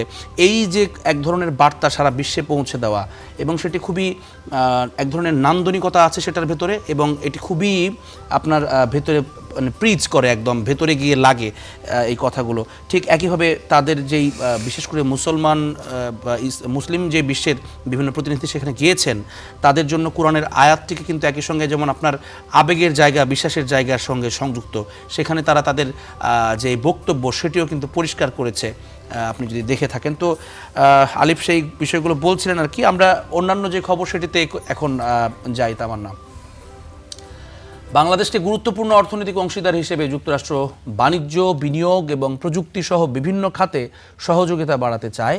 যুক্তরাষ্ট্রের স্বাধীনতার 250 বছর পূর্তি উপলক্ষে এক অনুষ্ঠানে ঢাকায় নিযুক্ত রাষ্ট্রদূত ব্রেন্ট টি ক্রিস্টেনসেন এই কথা বলেন। অনুষ্ঠানে প্রধানমন্ত্রীর উপদেষ্টা মাহাদি আমিন বলেন, বিদেশি বিনিয়োগ আকর্ষণ এবং দ্বিপাক্ষিক বাণিজ্য সম্প্রসারণে সরকার কাজ করছে। যুক্তরাষ্ট্রের স্বাধীনতার 250 বছর পূর্তি উপলক্ষে আমেরিকা সপ্তাহ পালন করছে ঢাকার মার্কিন দূতাবাস। এর অংশ হিসেবে রাজধানীর একটি হোটেলে আয়োজিত অনুষ্ঠানে দুই দেশের কূটনৈতিক ও ব্যবসায়িক সম্পর্ক আরও জোরদারের উপর গুরুত্ব আরোপ করেন বক্তারা। ঢাকায় নিযুক্ত যুক্তরাষ্ট্রের রাষ্ট্রদূত ব্রেন্ট টি ক্রিস্টেনসেন বলেন, বাংলাদেশকে গুরুত্বপূর্ণ অর্থনৈতিক অংশীদার হিসেবে দেখে যুক্তরাষ্ট্র। পারস্পরিক লাভজনক বাণিজ্য ও বিনিয়োগ ভিত্তিক দীর্ঘমেয়াদী সম্পর্ক গড়ে তুলতে চায় বলেও জানান তিনি। বাংলাদেশকে গুরুত্বপূর্ণ অর্থনৈতিক অংশীদার হিসেবে দেখে যুক্তরাষ্ট্র। দুই দেশের সম্পর্ককে আরও গভীর করতে বাণিজ্য, বিনিয়োগ ও প্রযুক্তিগত সহযোগিতা বাড়াতে হবে। বাংলাদেশের তরুণ কর্মশক্তি, বেসরকারি খাত এবং অর্থনৈতিক সম্ভাবনার উপর যুক্তরাষ্ট্রের আস্থা রয়েছে। ডিজিটাল অর্থনীতি, প্রতিরক্ষা ও নিরাপত্তা সহ বিভিন্ন খাতে পারস্পরিক সহযোগিতা আরও সম্প্রসারণে আগ্রহী যুক্তরাষ্ট্র। প্রধানমন্ত্রীর উপদেষ্টা মাহাদি আমিন বলেন, বাংলাদেশও যুক্তরাষ্ট্রের সঙ্গে অর্থনৈতিক ও কৌশলগত সম্পর্ক আরও গভীর করতে চায়। বাংলাদেশ ও যুক্তরাষ্ট্রের সঙ্গে আরও গভীর অর্থনৈতিক ও কৌশলগত সম্পর্ক গড়ে তুলতে চায়। যুক্তরাষ্ট্রের বিনিয়োগ বাংলাদেশের কর্মসংস্থান, প্রযুক্তি স্থানান্তর, উদ্ভাবন ও অর্থনৈতিক প্রবৃদ্ধিতে গুরুত্বপূর্ণ ভূমিকা রাখছে। বর্তমান সরকার বিদেশি বিনিয়োগকে সর্বোচ্চ অগ্রাধিকার দিচ্ছে। বাংলাদেশকে যুক্তরাষ্ট্রের ব্যবসায়ীদের কাছে আরও আকর্ষণীয় বিনিয়োগ গন্তব্য হিসেবে গড়ে তুলতে উভয় দেশ যৌথভাবে কাজ করবে। পারস্পরিক আস্থা ও সহযোগিতার ভিত্তিতে বাংলাদেশ ও যুক্তরাষ্ট্রের বাণিজ্য, বিনিয়োগ এবং কৌশলগত সম্পর্ক আগামী দিনে আরও শক্তিশালী হবে বলে আশা প্রকাশ করেন তারা। আহমেদ রবি, স্টার নিউজ, ঢাকা। যুক্তরাষ্ট্রের 250তম স্বাধীনতা দিবস উপলক্ষে মার্কিন প্রেসিডেন্ট ডোনাল্ড ট্রাম্পকে শুভেচ্ছা জানিয়েছেন প্রধানমন্ত্রী তারেক রহমান। শনিবার একটি চিঠির মাধ্যমে এই শুভেচ্ছা বার্তা পাঠানো হয়েছে বলে নিশ্চিত করেছেন প্রধানমন্ত্রীর অতিরিক্ত প্রেস সচিব আতিকুর রহমান রুমন। চিঠিতে প্রধানমন্ত্রী তারেক রহমান বাংলাদেশ সরকার, জনগণ এবং তার নিজের পক্ষ থেকে মার্কিন জনগণকে আন্তরিক অভিনন্দন জানান। আশা প্রকাশ করেন, ডোনাল্ড ট্রাম্পের বাস্তবমুখী নেতৃত্বে মার্কিন যুক্তরাষ্ট্র আগামীতে আরও মহিমান্বিত অগ্রযাত্রার পথে এগিয়ে যাবে। চিঠিতে তিনি দুই দেশের মধ্যকার বাণিজ্য সম্পর্ক, জ্বালানি সহায়তা, বিনিয়োগ এবং রোহিঙ্গা সংকট সমাধানে যুক্তরাষ্ট্রের সমর্থনের জন্য কৃতজ্ঞতা প্রকাশ করেন।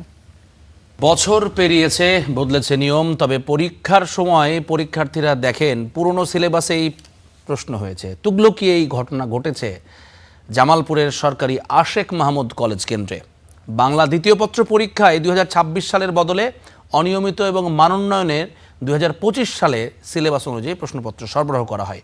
এই ঘটনায় পরীক্ষা পরিচালনা কমিটি বাতিল সহ অধ্যক্ষকে কারণ দর্শাবার নোটিশ দিয়েছে শিক্ষা বোর্ড।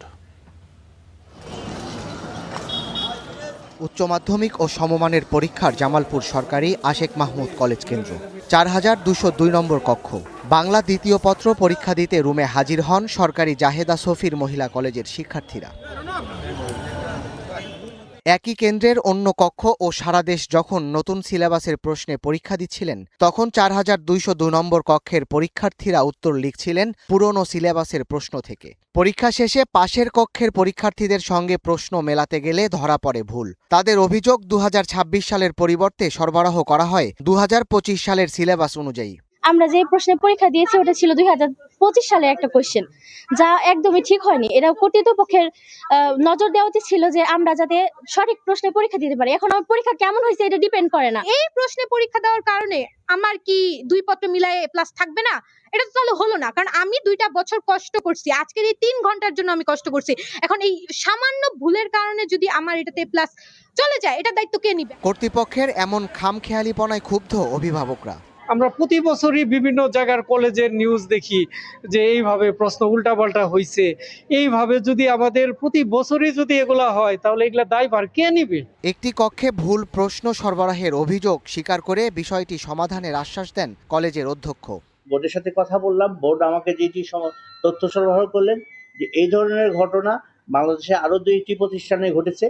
সেই ক্ষেত্রে বোর্ডের নির্দেশনা হচ্ছে আলাদা প্যাকেটে ওই সিলেবাসের জন্য ওই প্রশ্নপত্র ওই প্যাকেটের মধ্যে দিয়ে আলাদাভাবে প্যাকেট করে আলাদাভাবে মূল্যায়ন হবে, সেইভাবে বোর্ডকে পাঠিয়ে দিলে বোর্ড এটি বিবেচনায় নেবেন। কলেজ কর্তৃপক্ষের দাবি সরবরাহ করা প্রশ্নটি অনিয়মিত ও মানোন্নয়নের পরীক্ষার্থীদের জন্য, যা 2025 সালের সিলেবাস অনুযায়ী করা। কেন্দ্রটিতে অনিয়মিত ও মানোন্নয়নের পরীক্ষার্থী রয়েছেন 69 জন। Desk report, Star news.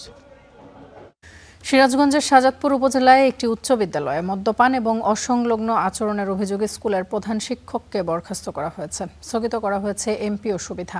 ক্ষুব্ধ অভিভাবকরা অভিযুক্ত শিক্ষকের দৃষ্টান্তমূলক সাজার দাবিও করেছেন।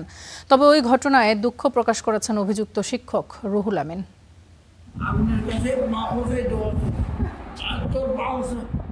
অসংলগ্ন এই আচরণ নুকালী বহুপার্শ্বিক উচ্চ বিদ্যালয়ের প্রধান শিক্ষক রুহুল আমিনের। মদ্যপানের পর নিজ কক্ষে বসেই করছে এমন মাতলামো।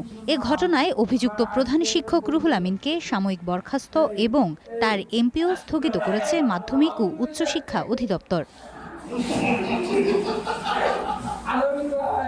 মাউসির চিঠিতে উল্লেখ করা হয়, তার এই আপত্তিকর ও অনৈতিক কর্মকাণ্ড শিক্ষক সমাজের মর্যাদা চরমভাবে ক্ষুণ্ণ করেছে, যা শৃঙ্খলা ভঙ্গের শামিল।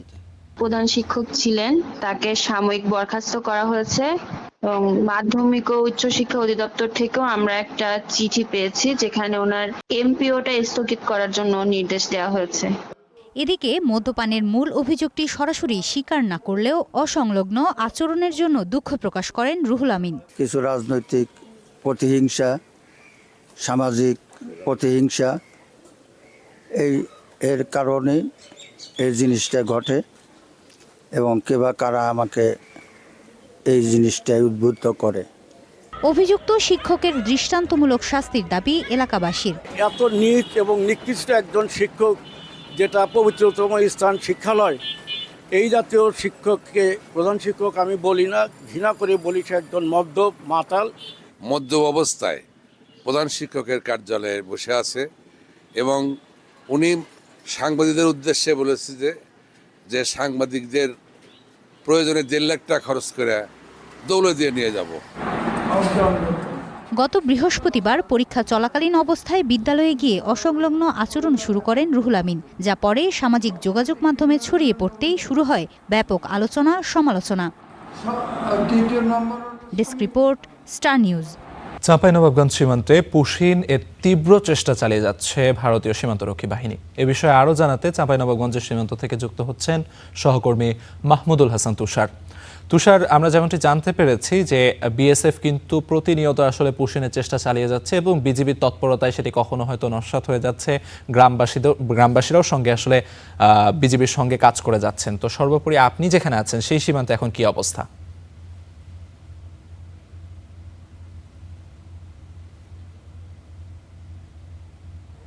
নবাবগঞ্জের সাথে ভারতের প্রায় 184 কিলোমিটার এলাকা জুড়ে সীমান্ত রেখা রয়েছে।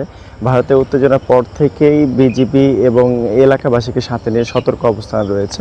আমরা দেখেছি সীমান্ত এলাকাগুলো এখন যেখানে আছে সব জায়গাগুলো দেখছি যে বিজিবির জায়গা থেকে সর্বোত্তক চেষ্টা করা হচ্ছে যে কোনোভাবে যেন ভারতীয় সীমান্তরক্ষী বাহিনী বাংলাদেশের পুশিং করতে না পারে, সেজন্য তারা সতর্ক অবস্থান রয়েছে। পাশাপাশি আপনাকে জানাতে চাই যে চাঁপাইনবাবগঞ্জ সীমান্ত এলাকাগুলোতে এর আগে মাইকিং করা হয়েছে, সচেতনতা বৃদ্ধি করা হয়েছে যে কোনো রকম অপ্রীতিকর ঘটনা বা পুশিংয়ের মতন ঘটনা ঘটলেই যেন বিজিবিকে জানানো হয়, তাৎক্ষণিকভাবে তারা সতর্ক অবস্থান নেবে। আলিফ, আপনারা জানাতে চাই গত জুন মাসে 4 দফা পুশিংয়ের চেষ্টা করা হয়। 4 দফা প্রায় 64 জনকে পুশিংয়ের চেষ্টা করা হয়। বিজিবিকে এবং এলাকাবাসী যৌথ প্রচেষ্টায় তাদেরকে প্রতিহত করে এবং পুনরায় ভারতীয় সীমান্তরক্ষী বাহিনী তাদেরকে ভারতের অভ্যন্তরে নিয়ে যায়। গত 4 তারিখে একটি পুশিংয়ের ঘটনা সম্ভবত চেষ্টা করা হয়। প্রায় রাত 11টার দিকে ফ্লাড লাইট বন্ধ করা হয়। তাৎক্ষণিকভাবে বিজিবি এবং এলাকাবাসী তাৎক্ষণিকভাবে সীমান্ত এলাকাগুলোয় সতর্ক অবস্থান নেয় এবং রাতে টর্চ লাইট জ্বালিয়ে এবং লাঠিছোটা নিয়ে এলাকাবাসী বিজিবির সাথে সতর্ক পাহারা দিতে আমরা দেখতে পাওয়া গেছে এবং সতর্ক অবস্থান রয়েছিল। প্রায় 1 ঘন্টা থেকে 1.5 ঘন্টা তারা পাহারা দিয়েছিল। পরবর্তী বিজিবি তাদেরকে এলাকাবাসীকে জানায় যে তাদেরকে নিজ নিজ বাসায় চলে যাওয়ার জন্য, কারণ পুশিংয়ের যে চেষ্টাটি তারা সম্ভব ধারণা করেছিল সেটি তারা করতে পারেনি ভারতীয় সীমান্তরক্ষী বাহিনী। পরবর্তীতে গতকাল সকালে আমরা বিজিবির সাথে কথা বলছিলাম, তিনি আমাদের যেমনটি জানিয়েছেন যে ভারতের শূন্যরেখার অভ্যন্তর প্রায় 600 গজ ভিতরে 12 জনকে নিয়ে আসার চেষ্টা করা হয়। পরবর্তীতে তাদেরকে ভারতের অভ্যন্তরে মালদা সেন্টারে নিয়ে যাওয়া হয়। সব মিলিয়ে চাঁপাইনবাবগঞ্জ সীমান্তে এখন পর্যন্ত স্বাভাবিক অবস্থা রয়েছে। তারপরও বিজিবি সতর্ক অবস্থান রয়েছে। তাৎক্ষণিকভাবে কোনো রকম পুশিংয়ের চেষ্টা করা হলে তা প্রতিহত করা হবে।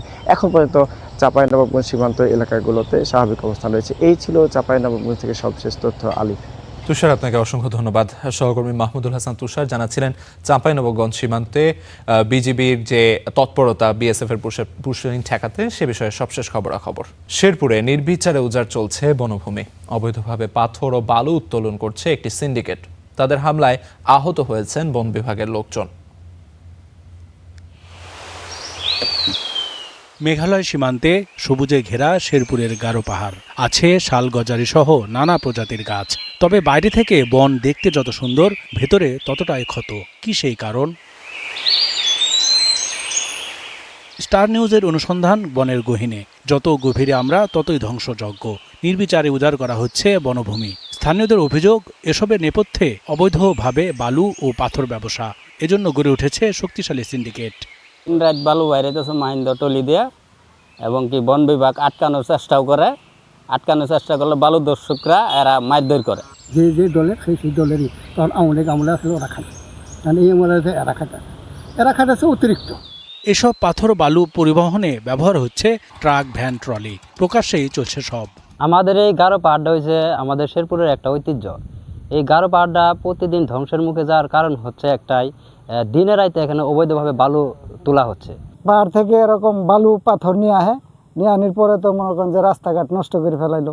এটি যদি প্রশাসন দেখতো তাহলে কিন্তু এরকম হইতো না। সম্প্রতি অভিযানে গিয়ে এই সিন্ডিকেটের হামলা শিকার হয়েছেন বন বিভাগের লোকজন। এখনো কাটেনি তাদের আতঙ্ক। রাজনৈতিক পরিচয়ে আমাদেরকে প্রায় হুমকি দামকি করে আসছে, কিন্তু আমরা সরাসরি কোনোভাবে তাদেরকে প্রতিহত করতে পারতেছিলাম না। এই অপরাধগুলো সাধারণত সংঘটিত হয়ে থাকে রাত 3টা থেকে ভোর 5টা-6টার মধ্যে। তো রাতে গিয়ে সেখানে প্রত্যেকদিন তাদের ডিউটি করা অত্যন্ত ঝুঁকিপূর্ণ। হামলার ঘটনায় হয়েছে মামলা। পুলিশের তদন্তে উঠে এসেছে বেশ কয়েকজনের নাম। এরই মধ্যে 2 জনকে গ্রেপ্তার করেছে পুলিশ। বাকি আসামিরা পলাতক আছে এবং আমরা যেহেতু সরকারি কর্মকর্তা, বিষয়টা এখানে খুবই সেন্সিটিভ, আমাদেরকেও এটা স্পর্শ করে। এই জন্য আমরা এটার ব্যাপারে একেবারেই জিরো টলারেন্স আমরা এভাবে ব্যবস্থা নেব। শেরপুরে প্রায় 25,000 একর বনভূমিতে গারো পাহাড়। এর মধ্যে ঝিনাইগাতি ও নালিতাবাড়ী উপজেলার বেশ কয়েকটি পয়েন্টে বনভূমি উজাড় চলছে বলে জানিয়েছে কর্মকর্তারা। Desk report, Star News. বান্দরবনে রাবার বাগান থেকে অস্ত্রের মুখে জিম্মি করে 6 শ্রমিককে অপহরণের অভিযোগ উঠেছে। এই নিয়ে জানতে আমরা বান্দরবনের সহকর্মী আকাশ মার্মার সঙ্গে সরাসরি যুক্ত হতে চাই। আকাশ, শুভ সকাল আপনাকে। একটু আমাদেরকে জানাবেন যে ঘটনাটা ঘটেছে, শ্রমিকদের পরিচয় আপনারা জেনেছেন কিনা, আর এটা মানে কি এখনো পর্যন্ত এই ঘটনার আপডেটটা একটু আমাদেরকে জানাবেন। উদ্ধার করবার জন্য কোনো অভিযান পরিচালনা হয়েছে কিনা, আইন শৃঙ্খলা বাহিনী তারা কি করছে, কি বলছে?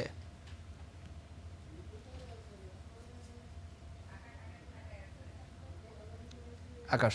সকাল জেবলিন, বান্দরবানের বেশিরভাগ অপহরণ ঘটনা কিন্তু বারবার ঘটতেই চলেছে। তবে বেশিরভাগ গত 2 মাস আগে যে লামার ঘটনা, এরপর কিন্তু অপহরণ বন্ধ হয়ে যায়। কিন্তু হঠাৎ করে আজকে আবার যে নাইক্ষ্যংছড়ির 22 ফারে যে আলেখ্য মৌজা বড়ঝুলি এলাকায় যে অপহরণ ঘটনা ঘটেছে, সেটি কিন্তু সীমান্তবাসীদের মাঝে খুব উদ্বেগ দেখা দিয়েছে। কারণ তারা আমরা জেনেছি, তবে তাদের পরিচয় এখনো জানতে পারে। তবে তাদের যে যারা যেখানে বসবাস, সেটা হচ্ছে উখিয়া ক্যাম্পে অধিকাংশই যে 6 জনের যে অপহরণ হচ্ছে, তারা সবাই রোহিঙ্গা বলে আমরা জেনেছি।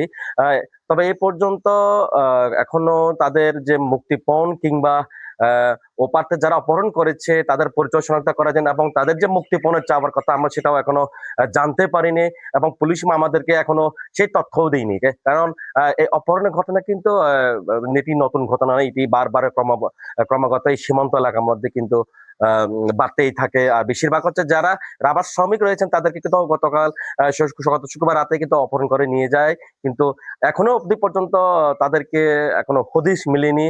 তবে আমরা এই ব্যাপারে নাইক্ষ্যংছড়ির যে ওসি রয়েছেন মোজাম্মেল হক, তার সাথে কথা বলেছিলাম। তিনি জানিয়েছেন যে তাদের যে উদ্ধারের অভিযান এখনো চলমান রয়েছে। তবে যারা অপহরণকারী তারা এখনো মুঠোফোনে বা তাদের কোনো মুক্তিপণের চাওয়া এখনো হয়নি বলে আমাদেরকে যে ওসি রয়েছেন নাইক্ষ্যংছড়ি, তিনি জানিয়েছেন। এই ছিল নাইক্ষ্যংছড়ি অপহরণ নিয়ে আকাশ। একটু আরেকটা বিষয় জানতে চাই, সেটি হচ্ছে এখানে বলা হচ্ছিল যে তারা রোহিঙ্গা, আপনি বললেন রোহিঙ্গা জনগোষ্ঠী উখিয়া ক্যাম্পের, তারা শ্রমিক হিসেবে কাজ করেন, মানে এটি কি রেগুলার তারা যারা রোহিঙ্গা ক্যাম্পে রয়েছেন তারা কি স্থানীয় বিভিন্ন রকম বাগানে কাজ করেন তারা?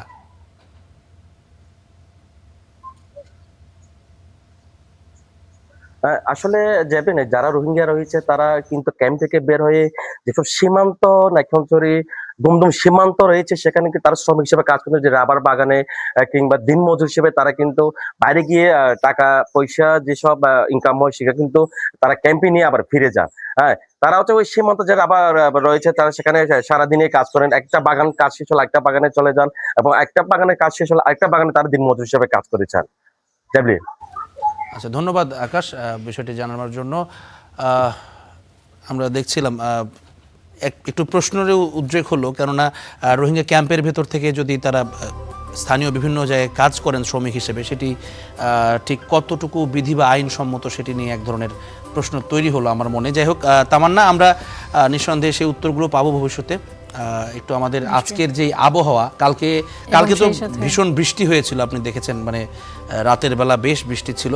আজকে সকালে সেটার একটা আবহাওয়াটা কিছুটা বেটার মনে হয়েছে, যেই তীব্র গরমে হাঁসফাঁস করতে হচ্ছিল সেটা একটু মনে হয় কমেছে। এবং আজকে বলছিলাম শুরুতে যে সপ্তাহের প্রথম দিন, এবং প্রথম দিনে কিন্তু একটু যানজট বেশি থাকে।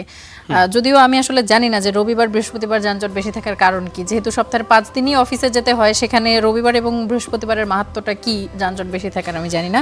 তবে রাস্তায় বেরোলে দেখা যায় যে আসলে রোববার এবং বৃহস্পতিবারে কিছুটা যানজট বেশি থাকে। তবে যানজটের একটা কারণ হয়তো হতে পারে, সেটি আমরা আরো বিস্তারিত জানবো। তবে আমার কাছে মনে হয় যে এসএসসি এইচএসসি পাবলিক পরীক্ষাগুলো যখন থাকে, তখন কিন্তু ওই সময়টাতে একটা মানে বাড়তি চাপ আমরা দেখি যে রাস্তায় সেটি পড়ে। তবে বিস্তারিত আমরা জানতে চাই, আমাদের সহকর্মী ইতিমধ্যেই আছেন আলিফ আমাকে শুনতে পাচ্ছেন নিঃসন্দেহে। একটু আছে কষ্ট করে, যদি খুব বেশি কষ্ট না হয়, আমাদের দর্শকদের জন্য আজকের আবহাওয়াটা কেমন থাকবে জানিয়ে দেবেন, আর একই সঙ্গে বায়ুমান যদি জানাতে পারেন, আর রাস্তাঘাটের অবস্থাটা কি। জেবলিন, অবশ্যই আপনি যেমনটি আসলে বলছিলেন, সাপ্তাহিক আজকে প্রথম কর্মদিবস, এবং এই প্রথম কর্মদিবসে এরই মধ্যে ঘড়ির কাঁটায় 8:15 পার হয়ে গেছে, অর্থাৎ 8:15 বেশি বাঁচতে চলেছে। এবং এই জায়গায় যারা অফিসগামী যাত্রী রয়েছেন তারা হয়তো এরই মধ্যে বের হয়ে পড়েছেন বা বের হওয়ার পরিকল্পনা করছেন। সেই জায়গায় যদি তারা আবহাওয়ার পূর্বাভাস এবং ঠিক ট্রাফিকের অবস্থাটি এখন কেমন অর্থাৎ সড়কে কেমন যানবাহনের চাপ রয়েছে এগুলো জেনে নিলে দিনের পরিকল্পনা সাজানো অনেকাংশে সহজ হয়। সে বিষয়টি আমরা জানানোর চেষ্টা করি এবং সেই পর্যায়ে আমরা প্রথম যে কাজটি করে থাকি সেটি হচ্ছে বিশ্বের যে দেশগুলো বায়ুমান সূচকে এখন শীর্ষস্থানে রয়েছে সেগুলো নিয়ে আমরা প্রথমে কথা বলে থাকি। সেই ক্ষেত্রে আমরা যেটি করে থাকি সুইজারল্যান্ড ভিত্তিক বায়ুমান সংস্থা IQAir এর সূচক অনুযায়ী আমরা জিনিসগুলো বিশ্লেষণ করার চেষ্টা করি। সেই জায়গায় শীর্ষস্থানীয় যে দেশগুলো রয়েছে সেখানে প্রথমেই দেখা যাচ্ছে নিউজিল্যান্ডের অকল্যান্ড রয়েছে। তবে গতদিন যেমন আসলে ছিল অস্ট্রেলিয়ার কয়েকটি শহর ছিল, ক্যানবেরা, মেলবোর্ন, সিডনি, এই শহরগুলো ছিল শীর্ষস্থানে। সেই জায়গায় ক্যানবেরা আজ দ্বিতীয় স্থানে নেমে গেছে এবং নিউজিল্যান্ডের শহর অকল্যান্ড কিন্তু আসলে প্রথম স্থানে উঠে এসেছে। সেই সঙ্গে কানাডার ভ্যানকুভার রয়েছে, কিরগিজস্তানের বিশকেক রয়েছে, অস্ট্রেলিয়ার মেলবোর্ন, যেমনটি বলছিলাম এরা সাধারণত এই শহরগুলোই আসলে ঘুরে ফিরে শীর্ষস্থান দখল করে থাকে এবং আজও তার ব্যতিক্রম ঘটেনি। অস্ট্রেলিয়ার মেলবোর্ন রয়েছে শীর্ষ 5-এই রয়েছে তারা এবং ঠিক তার পরের স্থান দখল করে রয়েছে যুক্তরাষ্ট্রের শহর সান ফ্রান্সিসকো, অস্ট্রেলিয়ার শহর সিডনি রয়েছে 7-এ। তাদের বায়ুমান সূচকের যদি দিকে আমরা তাকাই সেখানে দেখা যাচ্ছে প্রতিটি দেশেরই বায়ুমান সূচক কিন্তু 20-এর মধ্যেই রয়েছে, অর্থাৎ যেমনটি আসলে হয়ে থাকে 0 থেকে 50 পর্যন্ত থাকলে আমরা বায়ুমান সূচকের এই মানগুলোকে আমরা ধরে নেই যে বায়ু বেশ স্বাস্থ্যকর বায়ু সেখানে বিরাজ করছে এবং তেমনটি দেখা যাচ্ছে আসলে এই দেশগুলোর এই শহরগুলোর প্রতিটিতেই আসলে বায়ুমান 20-এরও নিচে রয়েছে। এ পর্যায়ে যদি আমরা ঢাকার বায়ুমান নিয়ে কথা বলতে চাই, যেমনটি আসলে জ্যাভলিন বলছিলেন যে গতদিন বৃষ্টির পর এবং আজও কিন্তু সকালের আবহাওয়া বেশ ভালো রয়েছে এবং তার প্রভাব কিন্তু এই মুহূর্তের বায়ুমানে পড়েছে। যেমনটি আসলে হয়ে থাকে ঢাকার বায়ুমান সূচক কিন্তু সাধারণত বেশ খারাপের দিকে থাকে এবং শীর্ষ 10 দূষিত বায়ুর তালিকায় আসলে ঢাকাকে খুঁজে পাওয়া যায়। তবে সেই জায়গায় আজ কিন্তু ঢাকার বায়ুমান বেশ ভালো, যেমনটি আসলে দেখা যাচ্ছে 65-র মধ্যে তারা 65-তে রয়েছে বায়ুমান সূচক। যেমনটি আসলে হয়ে থাকে বৃষ্টির পর বাতাসের যে ধুলাবালি এবং যে দূষিত যে পদার্থগুলো সেগুলো আসলে কিছুটা ধুয়ে মুছে যাওয়ার কারণে যেমনটি আসলে হয়ে থাকে বায়ুমান বেশ ভালো দেখায়। তবে বেলা বাড়ার সঙ্গে সঙ্গে আসলে সড়কে যানবাহনের চাপ এবং অন্যান্য যা প্রভাবক রয়েছে সেগুলোর প্রভাবে বেলা বাড়ার সঙ্গে সঙ্গে কিন্তু এই বায়ুমানের কিছুটা অবনতি হয়ে থাকে। তবে তারপরও ঢাকার বায়ুমান যে এখন এই মুহূর্তে 32 সেটা কিন্তু বেশ আশা জাগানিয়া একটি বিষয় এবং বায়ুমান সূচকে তাদের যথেষ্ট উন্নতি হয়েছে। সাধারণত 100-র উপরে থাকে বায়ুমান সূচক, সে জায়গায় 65 রয়েছে, অর্থাৎ 50 থেকে 100-র মাঝে যে বায়ুমানটিকে আমরা মোটামুটি বলে থাকি সেটি রয়েছে। এবং অন্যান্য যে দূষিত বায়ুর দেশ বা শহরগুলো রয়েছে সেগুলো নিয়ে যদি কথা বলতে হয়, শীর্ষস্থানে আজ রয়েছে ভারতের শহর দিল্লি এবং দ্বিতীয় স্থানে রয়েছে পাকিস্তানের শহর লাহোর এবং উগান্ডার কাম্পালা রয়েছে 3-এ। সাধারণত এই দিল্লি কিংবা কলকাতা, পাকিস্তানের লাহোর, করাচি, উগান্ডার কাম্পালা, ইন্দোনেশিয়ার জাকার্তা, এই শহরগুলোকেই ঘুরে ফিরে কিন্তু শীর্ষস্থানগুলোতে দেখা যায় এবং আজও তার ব্যতিক্রম নয়। যেমনটি দেখা যাচ্ছে 5ম স্থানে রয়েছে ইন্দোনেশিয়ার দেশ জাকার্তা এবং 4র্থ স্থানে উঠে এসেছে আসলে DR কঙ্গোর শহর কিনশাসা। এবং এই শহরগুলোর যদি বায়ুমানের দিকে তাকানো যায় তাহলে দেখা যাবে প্রতিটি দেশেরই বায়ুমান কিন্তু 150-র উপরে, 200-র মাঝামাঝি এবং দিল্লির বায়ুমান কিন্তু 199, অর্থাৎ সামান্য পরিবর্তন হলেই সেটি কিন্তু আসলে অনেক বেশি ক্ষতিকর বায়ু বা অস্বাস্থ্যকর বায়ুর তালিকায় আসলে প্রবেশ করে যাবে।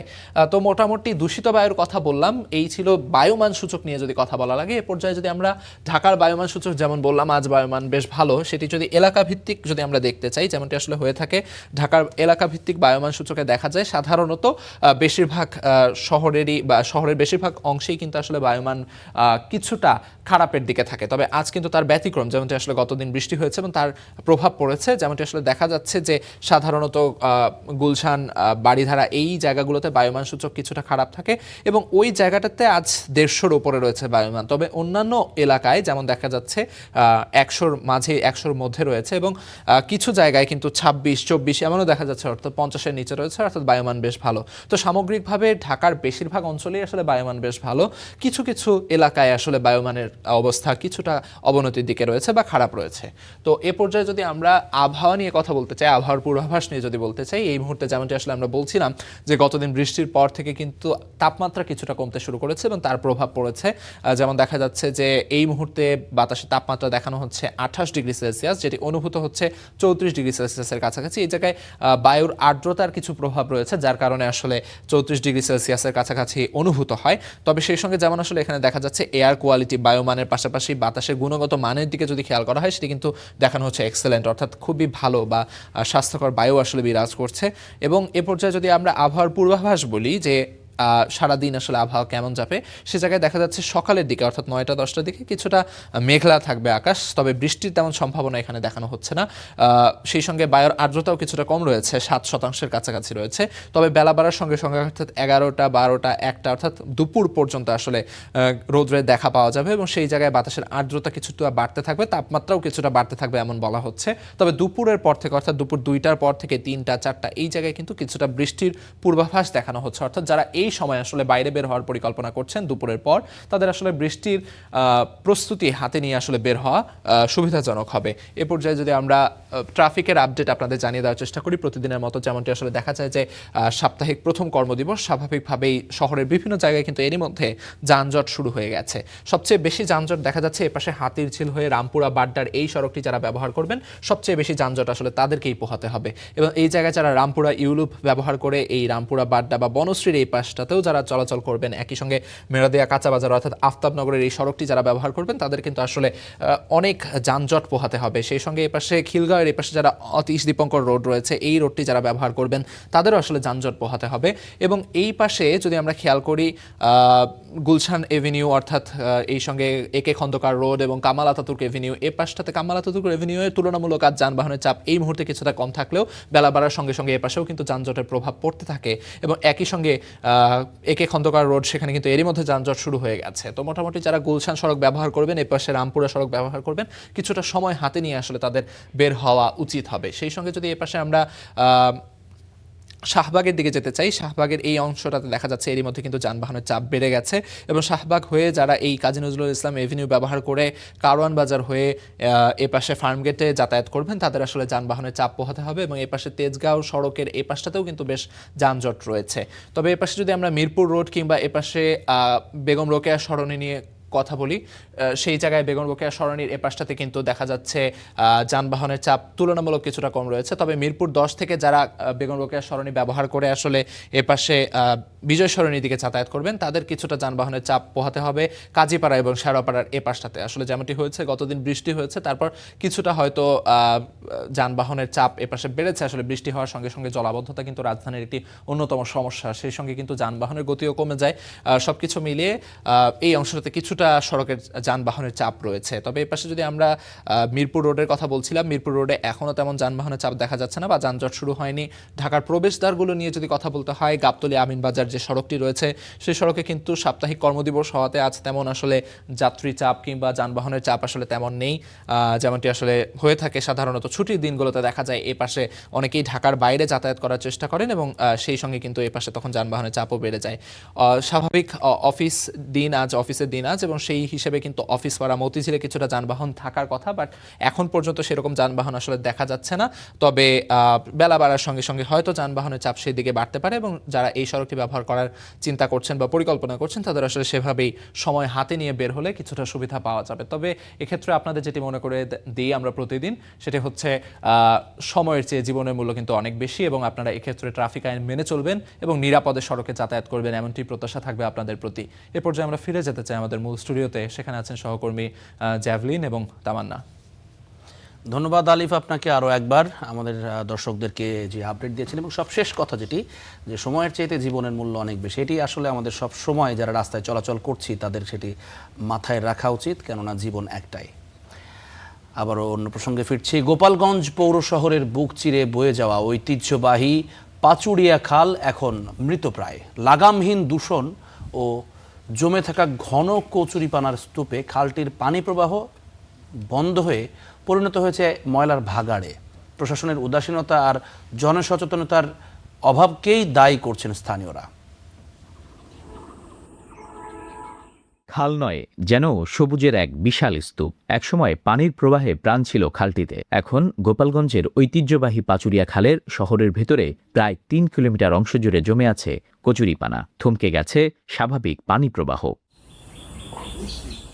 শুধু কচুরিপানাই নয়, পৌরসভার ড্রেনের পানি আর বিভিন্ন বাসাবাড়ির ময়লা আবর্জনা এসে পড়ছে এই খালে। এতে পচে নষ্ট হচ্ছে পানি, ছড়াচ্ছে তীব্র দুর্গন্ধ। স্থানীয়দের অভিযোগ, মশামাছির উপদ্রবে বাড়ছে ডেঙ্গু, ম্যালেরিয়া, টাইফয়েড সহ পানিবাহিত রোগের ঝুঁকিও। সাপ থাকতে পারে, এই যে মশা মাছি মানুষের অনেক ক্ষতিগ্রস্ত। এটা না থাকলে মনে করেন আমাদের জন্য ভালো। খালপাড় দিয়ে যত মানুষ আছে তারা সবাই এই খালের পানি ব্যবহার করছে রান্নার কাজে, গোসলের কাজে, কাপড় চোপড় ধোয়ার কাজে, এবং এই খালে প্রচুর মাছ হইতো এক সময়। বাট এখন এই খালটা আসলে খালের থেকে ড্রেনে পরিণত হয়েছে। আগে খুব ভালো ছিল, আমরা গোসল করছি, কাজকাম করছি, অনেক কিছু। আর এই যে মনে করেন এই যে খুব বেশি দিন হয় নাই, এই যে বছর হয়েছে। স্থানীয়দের দাবি, দীর্ঘদিন ধরেই খাল পরিষ্কার কিংবা বর্জ্য ব্যবস্থাপনায় কার্যকর উদ্যোগ না থাকায় পরিস্থিতি আরও ভয়াবহ হচ্ছে। দ্রুত কচুরিপানা অপসারণ করে পানির স্বাভাবিক প্রবাহ ফিরিয়ে আনার দাবি তাদের। কচুরিপানা জমা হয়েছে, তো আমরা আমাদের যারা পরিচ্ছন্নতা কর্মী আছে তাদেরকে দিয়ে আমাদের নিয়মিত কাজের অংশ হিসেবেই এগুলো আবার অপসারণ করে দেব। তবে ভুক্তভোগীদের প্রশ্ন, প্রতিশ্রুতির বাইরে বাস্তবে কবে ফিরবে ঐতিহ্যবাহী পাচুরিয়া খালের প্রাণ? Nurul Alam Faisal, star news, Gopalganj. বিনিয়োগকারীদের 100 কোটি টাকা হাতিয়ে নেয় সালতা ক্যাপিটালের লেনদেন বন্ধ করেছে বিএসইসি। সেই সঙ্গে অভিযুক্ত ব্যক্তিদের ব্যাংক এবং বিও হিসাব স্থগিত করা, বিনিয়োগকারীদের ক্ষতিপূরণ দেওয়া এবং আইনি ব্যবস্থা নেওয়ার সিদ্ধান্ত নেওয়া হয়েছে। এসব অনিয়মের ক্ষেত্রে দৃশ্যমান কঠিন শাস্তি না হলে বিনিয়োগকারীরা বাজার বিমুখ হবেন বলে মনে করেন বাজার সংশ্লিষ্টরা। আর এক বা একাধিক ব্যক্তি মালিকের এইসব প্রতিষ্ঠানে নজরদারি আরও বাড়ানোর তাগিদ বিশেষজ্ঞদের। আতাউর নিয়নের প্রতিবেদন। পুঁজিবাজারে একের পর এক ব্রোকারেজ হাউসে বিনিয়োগকারীদের অর্থ আত্মসাতের ঘটনা ঘটেই চলেছে। সবশেষ চলতি বছরের মে মাসে বিনিয়োগকারীদের 100 কোটি টাকা হাতিয়ে নেওয়ার প্রমাণ মেলে সালতা ক্যাপিটালের বিরুদ্ধে। ভুয়া ব্যাক অফিস সফটওয়্যার ব্যবহার করে গত বছর নভেম্বরে এই অনিয়ম ঘটে। 2025 সালের 23 নভেম্বর ব্রোকারেজ হাউসটির সমন্বিত বিনিয়োগকারী হিসাবে 27 কোটি 69 লাখ টাকা ঘাটতি পায় ডিএসই। বিষয়টি তাৎক্ষণিক বিএসইসিকে জানালে তৎকালীন কমিশন কালক্ষেপণ না করে 6 সদস্যের একটি তদন্ত কমিটি গঠন করে। ওই তদন্ত প্রতিবেদনই বিনিয়োগকারীদের 100 কোটি 52 লাখ টাকা শেয়ার ও নগদ অর্থ লোপাটের তথ্য উঠে আসে। এই ধারাবাহিকতায় অভিযুক্ত ব্যক্তিদের বিরুদ্ধে ব্যাংক ও বিও হিসাব স্থগিত, বিনিয়োগকারীদের ক্ষতিপূরণ দেয়া এবং সিকিউরিটিজ ও ফৌজদারি আইন অনুযায়ী ব্যবস্থা নেওয়ার সিদ্ধান্ত নেয় নিয়ন্ত্রক সংস্থা বিএসইসি। তবে অতীতের অভিজ্ঞতায় এসব ব্যবস্থা নেওয়ার পরও থামেনি অনিয়ম। তাই দৃশ্যমান কঠিন শাস্তি না হওয়া পর্যন্ত বিনিয়োগকারী বাজার বিমুখ হয়ে পড়বেন বলে মনে করেন ব্যবসায়ীরা। যে সময় যে একটা অপরাধ হচ্ছে সেই অপরাধীকে যদি শাস্তি না দেওয়া হয়, এটা এক ধরনের কিন্তু তাকে সাজা মওকুফ করে দেওয়া, এবং এটা যত হবে তত ফাইন্যান্সিয়াল সেক্টরের উপর ট্রাস্ট হবে না। যারা গুড কাজ করার চেষ্টা করছে, গুড সার্ভিস দেওয়ার চেষ্টা করছে, ফাইন্যান্সিয়াল ইন্টারমিডিয়েট যারা, তারা কিন্তু এজন্য বড় হতে পারতেছে না। আপনি একটা দুইটা অপরাধের শাস্তি দিতে পারেন, তখন কিন্তু একটা এক্সাম্পল সেট আপ হয়ে গেল যে কেউ যদি চুরি করতে সেকেন্ড টাইম চিন্তা করে, এইসব ফান্ড কোম্পানির ফান্ড থেকে ফান্ড মিসঅ্যাপ্রোপ্রিয়েট করে চিন্তা করে, সে কিন্তু তখন চিন্তা করবে যে এর আগে একটা এরকম ঘটনা ঘটেছে যেখানে শাস্তি হয়েছে এরকম। সালতা ক্যাপিটালের প্রায় 14,000 গ্রাহকের বিও অ্যাকাউন্টে থাকা 4,32,16,643টি শেয়ার গোপনে বিক্রি করে দেওয়া হয়, যার মোট বাজার মূল্য 72,83 লাখ টাকা। ওই অর্থের পুরোটাই তুলে নেওয়া হয়েছে। এছাড়া ব্রোকারেজ হাউসের সিসিএ থেকে নগদ 27,69 লাখ টাকা অন্য অ্যাকাউন্টে সরিয়ে নেওয়া হয়। এই ঘটনা নজরে আসার পর প্রতিষ্ঠানটি সব ধরনের নবায়ন প্রক্রিয়া বন্ধ করে দেয় বিএসইসি। এর ধারাবাহিকতায় চলতি বছরের 5 ফেব্রুয়ারি থেকে ব্রোকারেজ হাউসের লেনদেন বন্ধ হয়ে যায়। এক বা একাধিক ব্যক্তির মালিকদের প্রতিষ্ঠান হওয়ায় এই সুযোগ পাচ্ছে বলে মনে করেন বিশ্লেষকরা। তাই এসব প্রতিষ্ঠানকে একীভূত করে প্রাতিষ্ঠানিক রূপ দেওয়ার পরামর্শ তাদের। টাকা নিয়ে আউটসোর্স করছে অথবা পাওয়া যায় না কি, সবগুলো কিন্তু ব্যক্তি ওনারশিপে। এটা সিকিউরিটি এক্সচেঞ্জ কমিশন দেখুক যে এই ব্যক্তি ওনারশিপ থাকতে গেলে ফার্দার এডিশনাল জামানত লাগবে কিনা। একটা পর্যায়ে আমরা বলছি ব্যাংক গ্যারান্টি লাগবে এত কোটি, 10 কোটির বা আরও বেশি। হ্যাঁ, তো সেটা করতে পারে।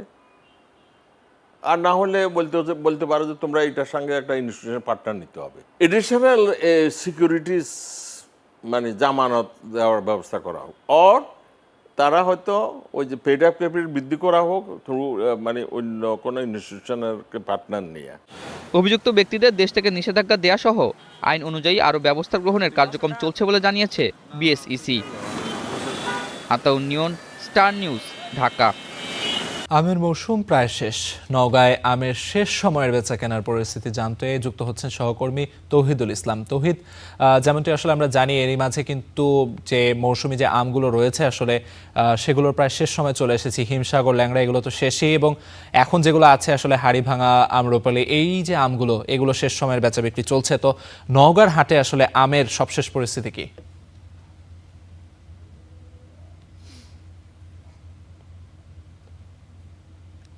নওগাঁর হাটের আসলে সবশেষ পরিস্থিতি এই মুহূর্তে আমরুপালি আমটি আসলে সব থেকে বেশি। আমরা গতকাল নওগাঁর সব থেকে বড় যে বাজার সাপাহারে গিয়েছিলাম এবং সেখানেও দেখেছি যে বাজার জুড়ে আসলে আমরুপালির যে রাজত্ব সেটি আসলে এই মুহূর্তে চলছে এবং এর পাশাপাশি ব্যানানা ম্যাঙ্গো থেকে শুরু করে বাড়ি 4 জাতের যেসব আম এগুলো আসলে বাজারে উঠেছে। এই মুহূর্তে আমি আছি নওগাঁ শহরের ব্রিজের মোড়ে এবং এখানে বেশ কয়েকটি খুচরা দোকান রয়েছে আমের। এখানে আসার পরে যেটি দেখলাম যে আমরুপালি বিক্রি হচ্ছে 60 থেকে 70 টাকা কেজি, অর্থাৎ যেটি মাঝারি সাইজের আমরুপালি সেটি বিক্রি হচ্ছে 60 টাকা কেজি এবং যেটি আসলে একটু বড় সাইজ বা রং যেটির ভালো সেটি 70 থেকে 75 টাকা কেজি আমরুপালি বিক্রি হচ্ছে। এছাড়া বাড়ি 4 যেটি রয়েছে সেটি রয়েছে আপনার 60 থেকে 65 টাকা কেজি বাড়ি 4 বিক্রি হচ্ছে এবং সব থেকে যেটি সুন্দরী আম বলা হয় ব্যানানা ম্যাঙ্গো সেটি বিক্রি হচ্ছে 110 থেকে 120 টাকা কেজি এবং ব্যবসায়ীরা বলছিলেন যে যেহেতু মৌসুমের শেষের দিকে আম চলে এসেছে, বিশেষ করে আমরুপালি আম, নওগাঁর সুস্বাদু আম, সুমিষ্ট আম, আমরুপালিও যেহেতু একদম শেষের দিকে, যার কারণে এই মুহূর্তে আসলে দাম তুলনামূলক কিছুটা বেশি এবং এটি যখন এই মাসের শেষের দিকে যাবে অর্থাৎ যখন আমটি ফুরিয়ে যাবে সেটির দাম হয়তো আরও বাড়বে, এমনটি কিন্তু ব্যবসায়ীদের পক্ষ থেকে বলা হচ্ছে। এবং গতকাল যখন আমরা সাপাহারে গিয়েছিলাম, আপনারা জানেন যে নওগাঁর সাপাহারে ব্যাপক পরিমাণ আসলে আমরুপালি চাষ হয়, পোরশাতেও আমরুপালির চাষ হয় এবং সেখানে ব্যবসায়ীদের সঙ্গে কথা বলেছি, যারা আম চাষি রয়েছেন তাদের সঙ্গে কথা বলেছি এবং চাষিরা বলছিলেন যে এবছর আসলে তাদের উৎপাদন খরচ অনেকটাই বেড়েছে, বিশেষ করে সার কীটনাশকের যে উচ্চ মূল্য, যাতে করে আসলে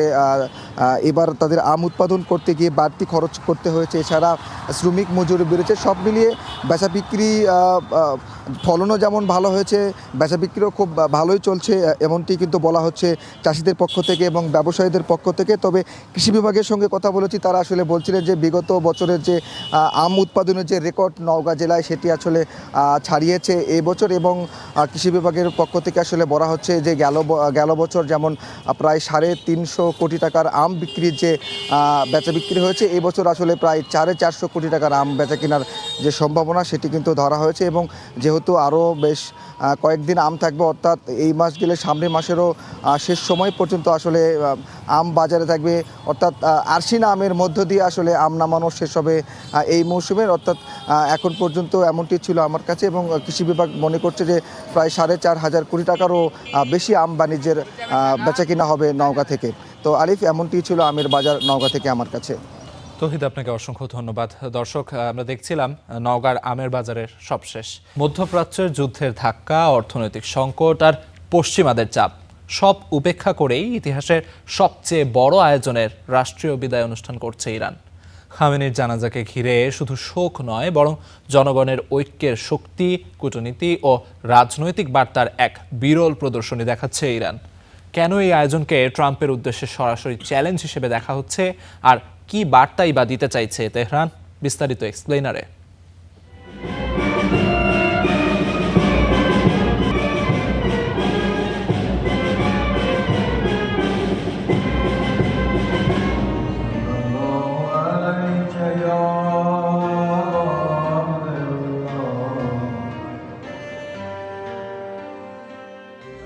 অনেকের ধারণা ছিল ইরানের প্রয়াত সর্বোচ্চ নেতা আয়াতুল্লাহ আলী খামেনির মৃত্যুর পর আন্তর্জাতিক অঙ্গনে আরও একঘরে হয়ে পড়বে ইরান। বিশেষ করে ওয়াশিংটনের কঠোর অবস্থানের কারণে অনেক দেশ হয়তো তেহরান থেকে দূরে থাকবে, কিন্তু বাস্তবে দেখা গেল উল্টো চিত্র। খামেনির রাষ্ট্রীয় জানাজায় বিশ্বের বিভিন্ন দেশ তাদের প্রতিনিধি পাঠিয়ে শেষ শ্রদ্ধা জানিয়েছে। রাষ্ট্রপ্রধান, প্রধানমন্ত্রী, সংসদের স্পিকার, পররাষ্ট্রমন্ত্রী, আবার কেউ বিশেষ দূত পাঠিয়ে তাদের সমর্থন ও সমবেদনা জানিয়েছে ইরানের প্রতি। প্রশ্ন হচ্ছে, এটি কি শুধুই শেষ শ্রদ্ধা, নাকি তেহরানের মাটিতে দাঁড়িয়ে বিশ্ব আরেকটি বার্তা দিয়ে গেল? কি সেই বার্তা?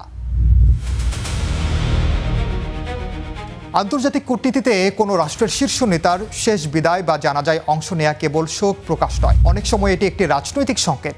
কার সঙ্গে কার সম্পর্ক থাকবে, কার সঙ্গে যোগাযোগ বন্ধ হবে না, আর কোন সংকটের পরও কূটনৈতিক দরজা খোলা রাখা হবে, এসব বার্তাও এমন অনুষ্ঠানে প্রকাশ পায়।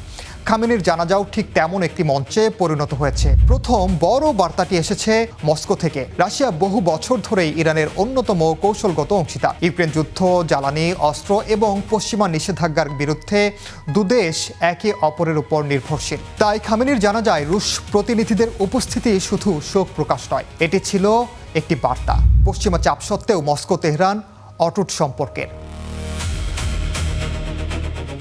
বেজিংও উচ্চ পর্যায়ের প্রতিনিধি পাঠিয়েছে। চীন জানে ইরান তার জ্বালানি নিরাপত্তা এবং বেল্ট অ্যান্ড রোড ইনিশিয়েটিভের কৌশলের গুরুত্বপূর্ণ অংশ।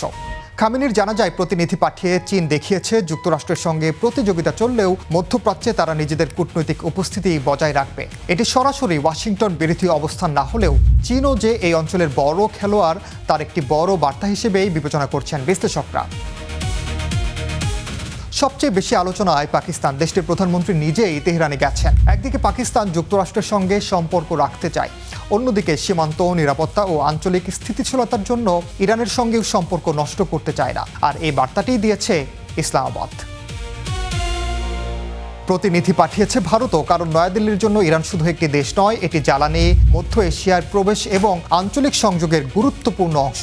একই সঙ্গে ভারতের যুক্তরাষ্ট্রের সঙ্গে ঘনিষ্ঠ সম্পর্কও রয়েছে। তাই ভারতের উপস্থিতি ছিল ভারসাম্যের কূটনীতি। ওয়াশিংটনের বন্ধু হয়েও তেহরানের সঙ্গে সম্পর্ক ছিন্ন নয়।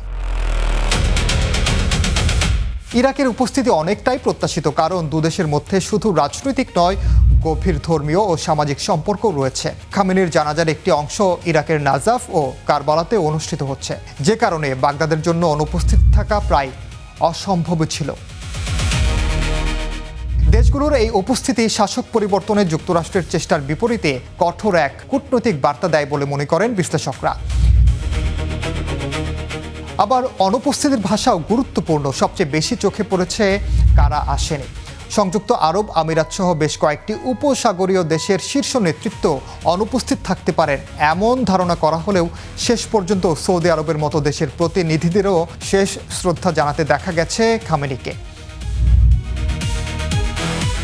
খামেনির মৃত্যু হয়তো যুক্তরাষ্ট্রের সামরিক সাফল্য, কিন্তু তার জানাজা দেখিয়ে দিল আরেকটি বাস্তবতা। সামরিক শক্তি দিয়ে একজন নেতাকে হত্যা করা সম্ভব হয়তো, কিন্তু একটি দেশকে কূটনৈতিকভাবে একঘরে করা অনেকটাই কঠিন। শুধু তাই নয়, যুক্তরাষ্ট্রের শাসক পরিবর্তনের চেষ্টাও রুখে দিয়ে ইরান এক ধরনের একটি কঠোর বার্তাই দিয়েছে। খামেনির শেষ বিদায় তাই শুধু একজন নেতার জানাজা নয়, এটি ছিল নতুন বিশ্ব রাজনীতির একটি জীবন্ত ছবি, যেখানে একই মঞ্চে দাঁড়িয়ে রাশিয়া, চীন, ভারত, পাকিস্তান সহ বিভিন্ন দেশের প্রতিনিধি ভিন্ন ভিন্ন স্বার্থ নিয়ে একই বার্তা দিয়েছেন। আর তা হলো, ইরানের সঙ্গে মত পার্থক্য থাকতে পারে, কিন্তু তাকে বিশ্বের মানচিত্র থেকে মুছে ফেলা যাবে না। ইরান যুদ্ধের ক্ষত এখনও শুকায়নি। এর মধ্যেই সাবেক সর্বোচ্চ নেতা আয়াতুল্লাহ আলী খামেনির বিদায় অনুষ্ঠানকে কেন্দ্র করে নজিরবিহীন আন্তর্জাতিক সমাগমে মুখর তেহরান। বিশ্বের সকল দেশের নজর এখন ইরানে। সব মিলে যেন বৈশ্বিক কূটনীতির নতুন মঞ্চ হয়ে উঠেছে তেহরান। যুদ্ধের ধোঁয়া এখনও পুরোপুরি সরেনি তেহরানের আকাশ থেকে, কিন্তু সেই তেহরানই এখন পরিণত হলো কূটনীতির বৈশ্বিক মঞ্চে। খামেনির বিদায় অনুষ্ঠানকে ঘিরে তেহরানে অবস্থান করছেন একাধিক দেশের রাষ্ট্রপ্রধান, পার্লামেন্ট স্পিকার, পররাষ্ট্রমন্ত্রী ও বিশেষ দূতেরা। বিশ্ব গণমাধ্যমের নজর এখন তেহরানে।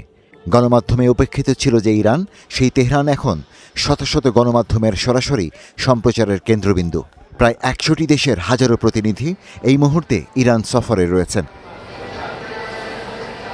জানাজার আয়োজন শুধু রাষ্ট্রীয় শোকানুষ্ঠানে সীমাবদ্ধ নেই। অনুষ্ঠানমালার পাশাপাশি তেহরানে চলছে নানামুখী কূটনৈতিক তৎপরতা। President Masoud Pezeshkian, parliament speaker Mohammad Baqer Ghalibaf এবং পররাষ্ট্রমন্ত্রী আব্বাস আরাকচি একের পর এক বৈঠক করছেন বিদেশি প্রতিনিধি দলগুলোর সঙ্গে। যুদ্ধের কারণে দীর্ঘদিন যেসব দেশের সঙ্গে সরাসরি উচ্চ পর্যায়ের যোগাযোগ সীমিত ছিল, সেই শূন্যতা পূরণে এই সফরকে কাজে লাগানোর চেষ্টা করছে তেহরান। রাশিয়া, চীন, ইরাক, নামিবিয়া, আফগানিস্তান, ইরাক ও বাংলাদেশ সহ বিভিন্ন দেশের প্রতিনিধিদের সঙ্গে দ্বিপাক্ষিক সম্পর্ক, আঞ্চলিক নিরাপত্তা এবং ভবিষ্যৎ সহযোগিতা নিয়ে আলোচনা করছেন ইরানের শীর্ষ নেতারা। দ্বিপাক্ষিক সম্পর্ক ঝালিয়ে নেবার পাশাপাশি বিদেশি অতিথিদের সাথে বৈঠকগুলোতে শত্রুদের প্রতিও বার্তা দিচ্ছে ইরান। যুক্তরাষ্ট্র ইসরায়েলের সামরিক হামলার নিন্দা জানানোয় দেশগুলোর প্রশংসা করেন পেজেশকিয়ান। খামেনির জানাজা উপলক্ষে মধ্যপ্রাচ্যের ইরানপন্থী মিলিশিয়া গ্রুপগুলোর প্রতিনিধিরাও এখন তেহরানে। প্রতিরোধ যোদ্ধাদের সাথে খোলাখুলি আলোচনা ইরানের জন্য জরুরি ছিল। তাদের তৎপরতা শুধু খামেনিকে শ্রদ্ধা জানানো বা জানাজার আনুষ্ঠানিকতাতেই সীমাবদ্ধ থাকবে না, বরং মধ্যপ্রাচ্যের নতুন রাজনৈতিক সমীকরণেও তারা প্রভাবিত করবেন। Ishtiaq Hossain, star news. দর্শক, ঘড়ি কাটা বলছে গুড মর্নিং বাংলাদেশের একেবারে শেষ প্রান্তে চলে এসেছি। আর এই পুরো আয়োজন জুড়ে আপনাদের সঙ্গে ছিলাম আমি তাসফিয়া তামান্না এবং আমি আমিরুল ইসলাম আলিফ। আমি জুমান সাদিক জ্যাভলিন। আগামীকাল দেখা হবে একই সময়। সে পর্যন্ত সঙ্গেই থাকুন, দেখতে থাকুন স্টার নিউজ।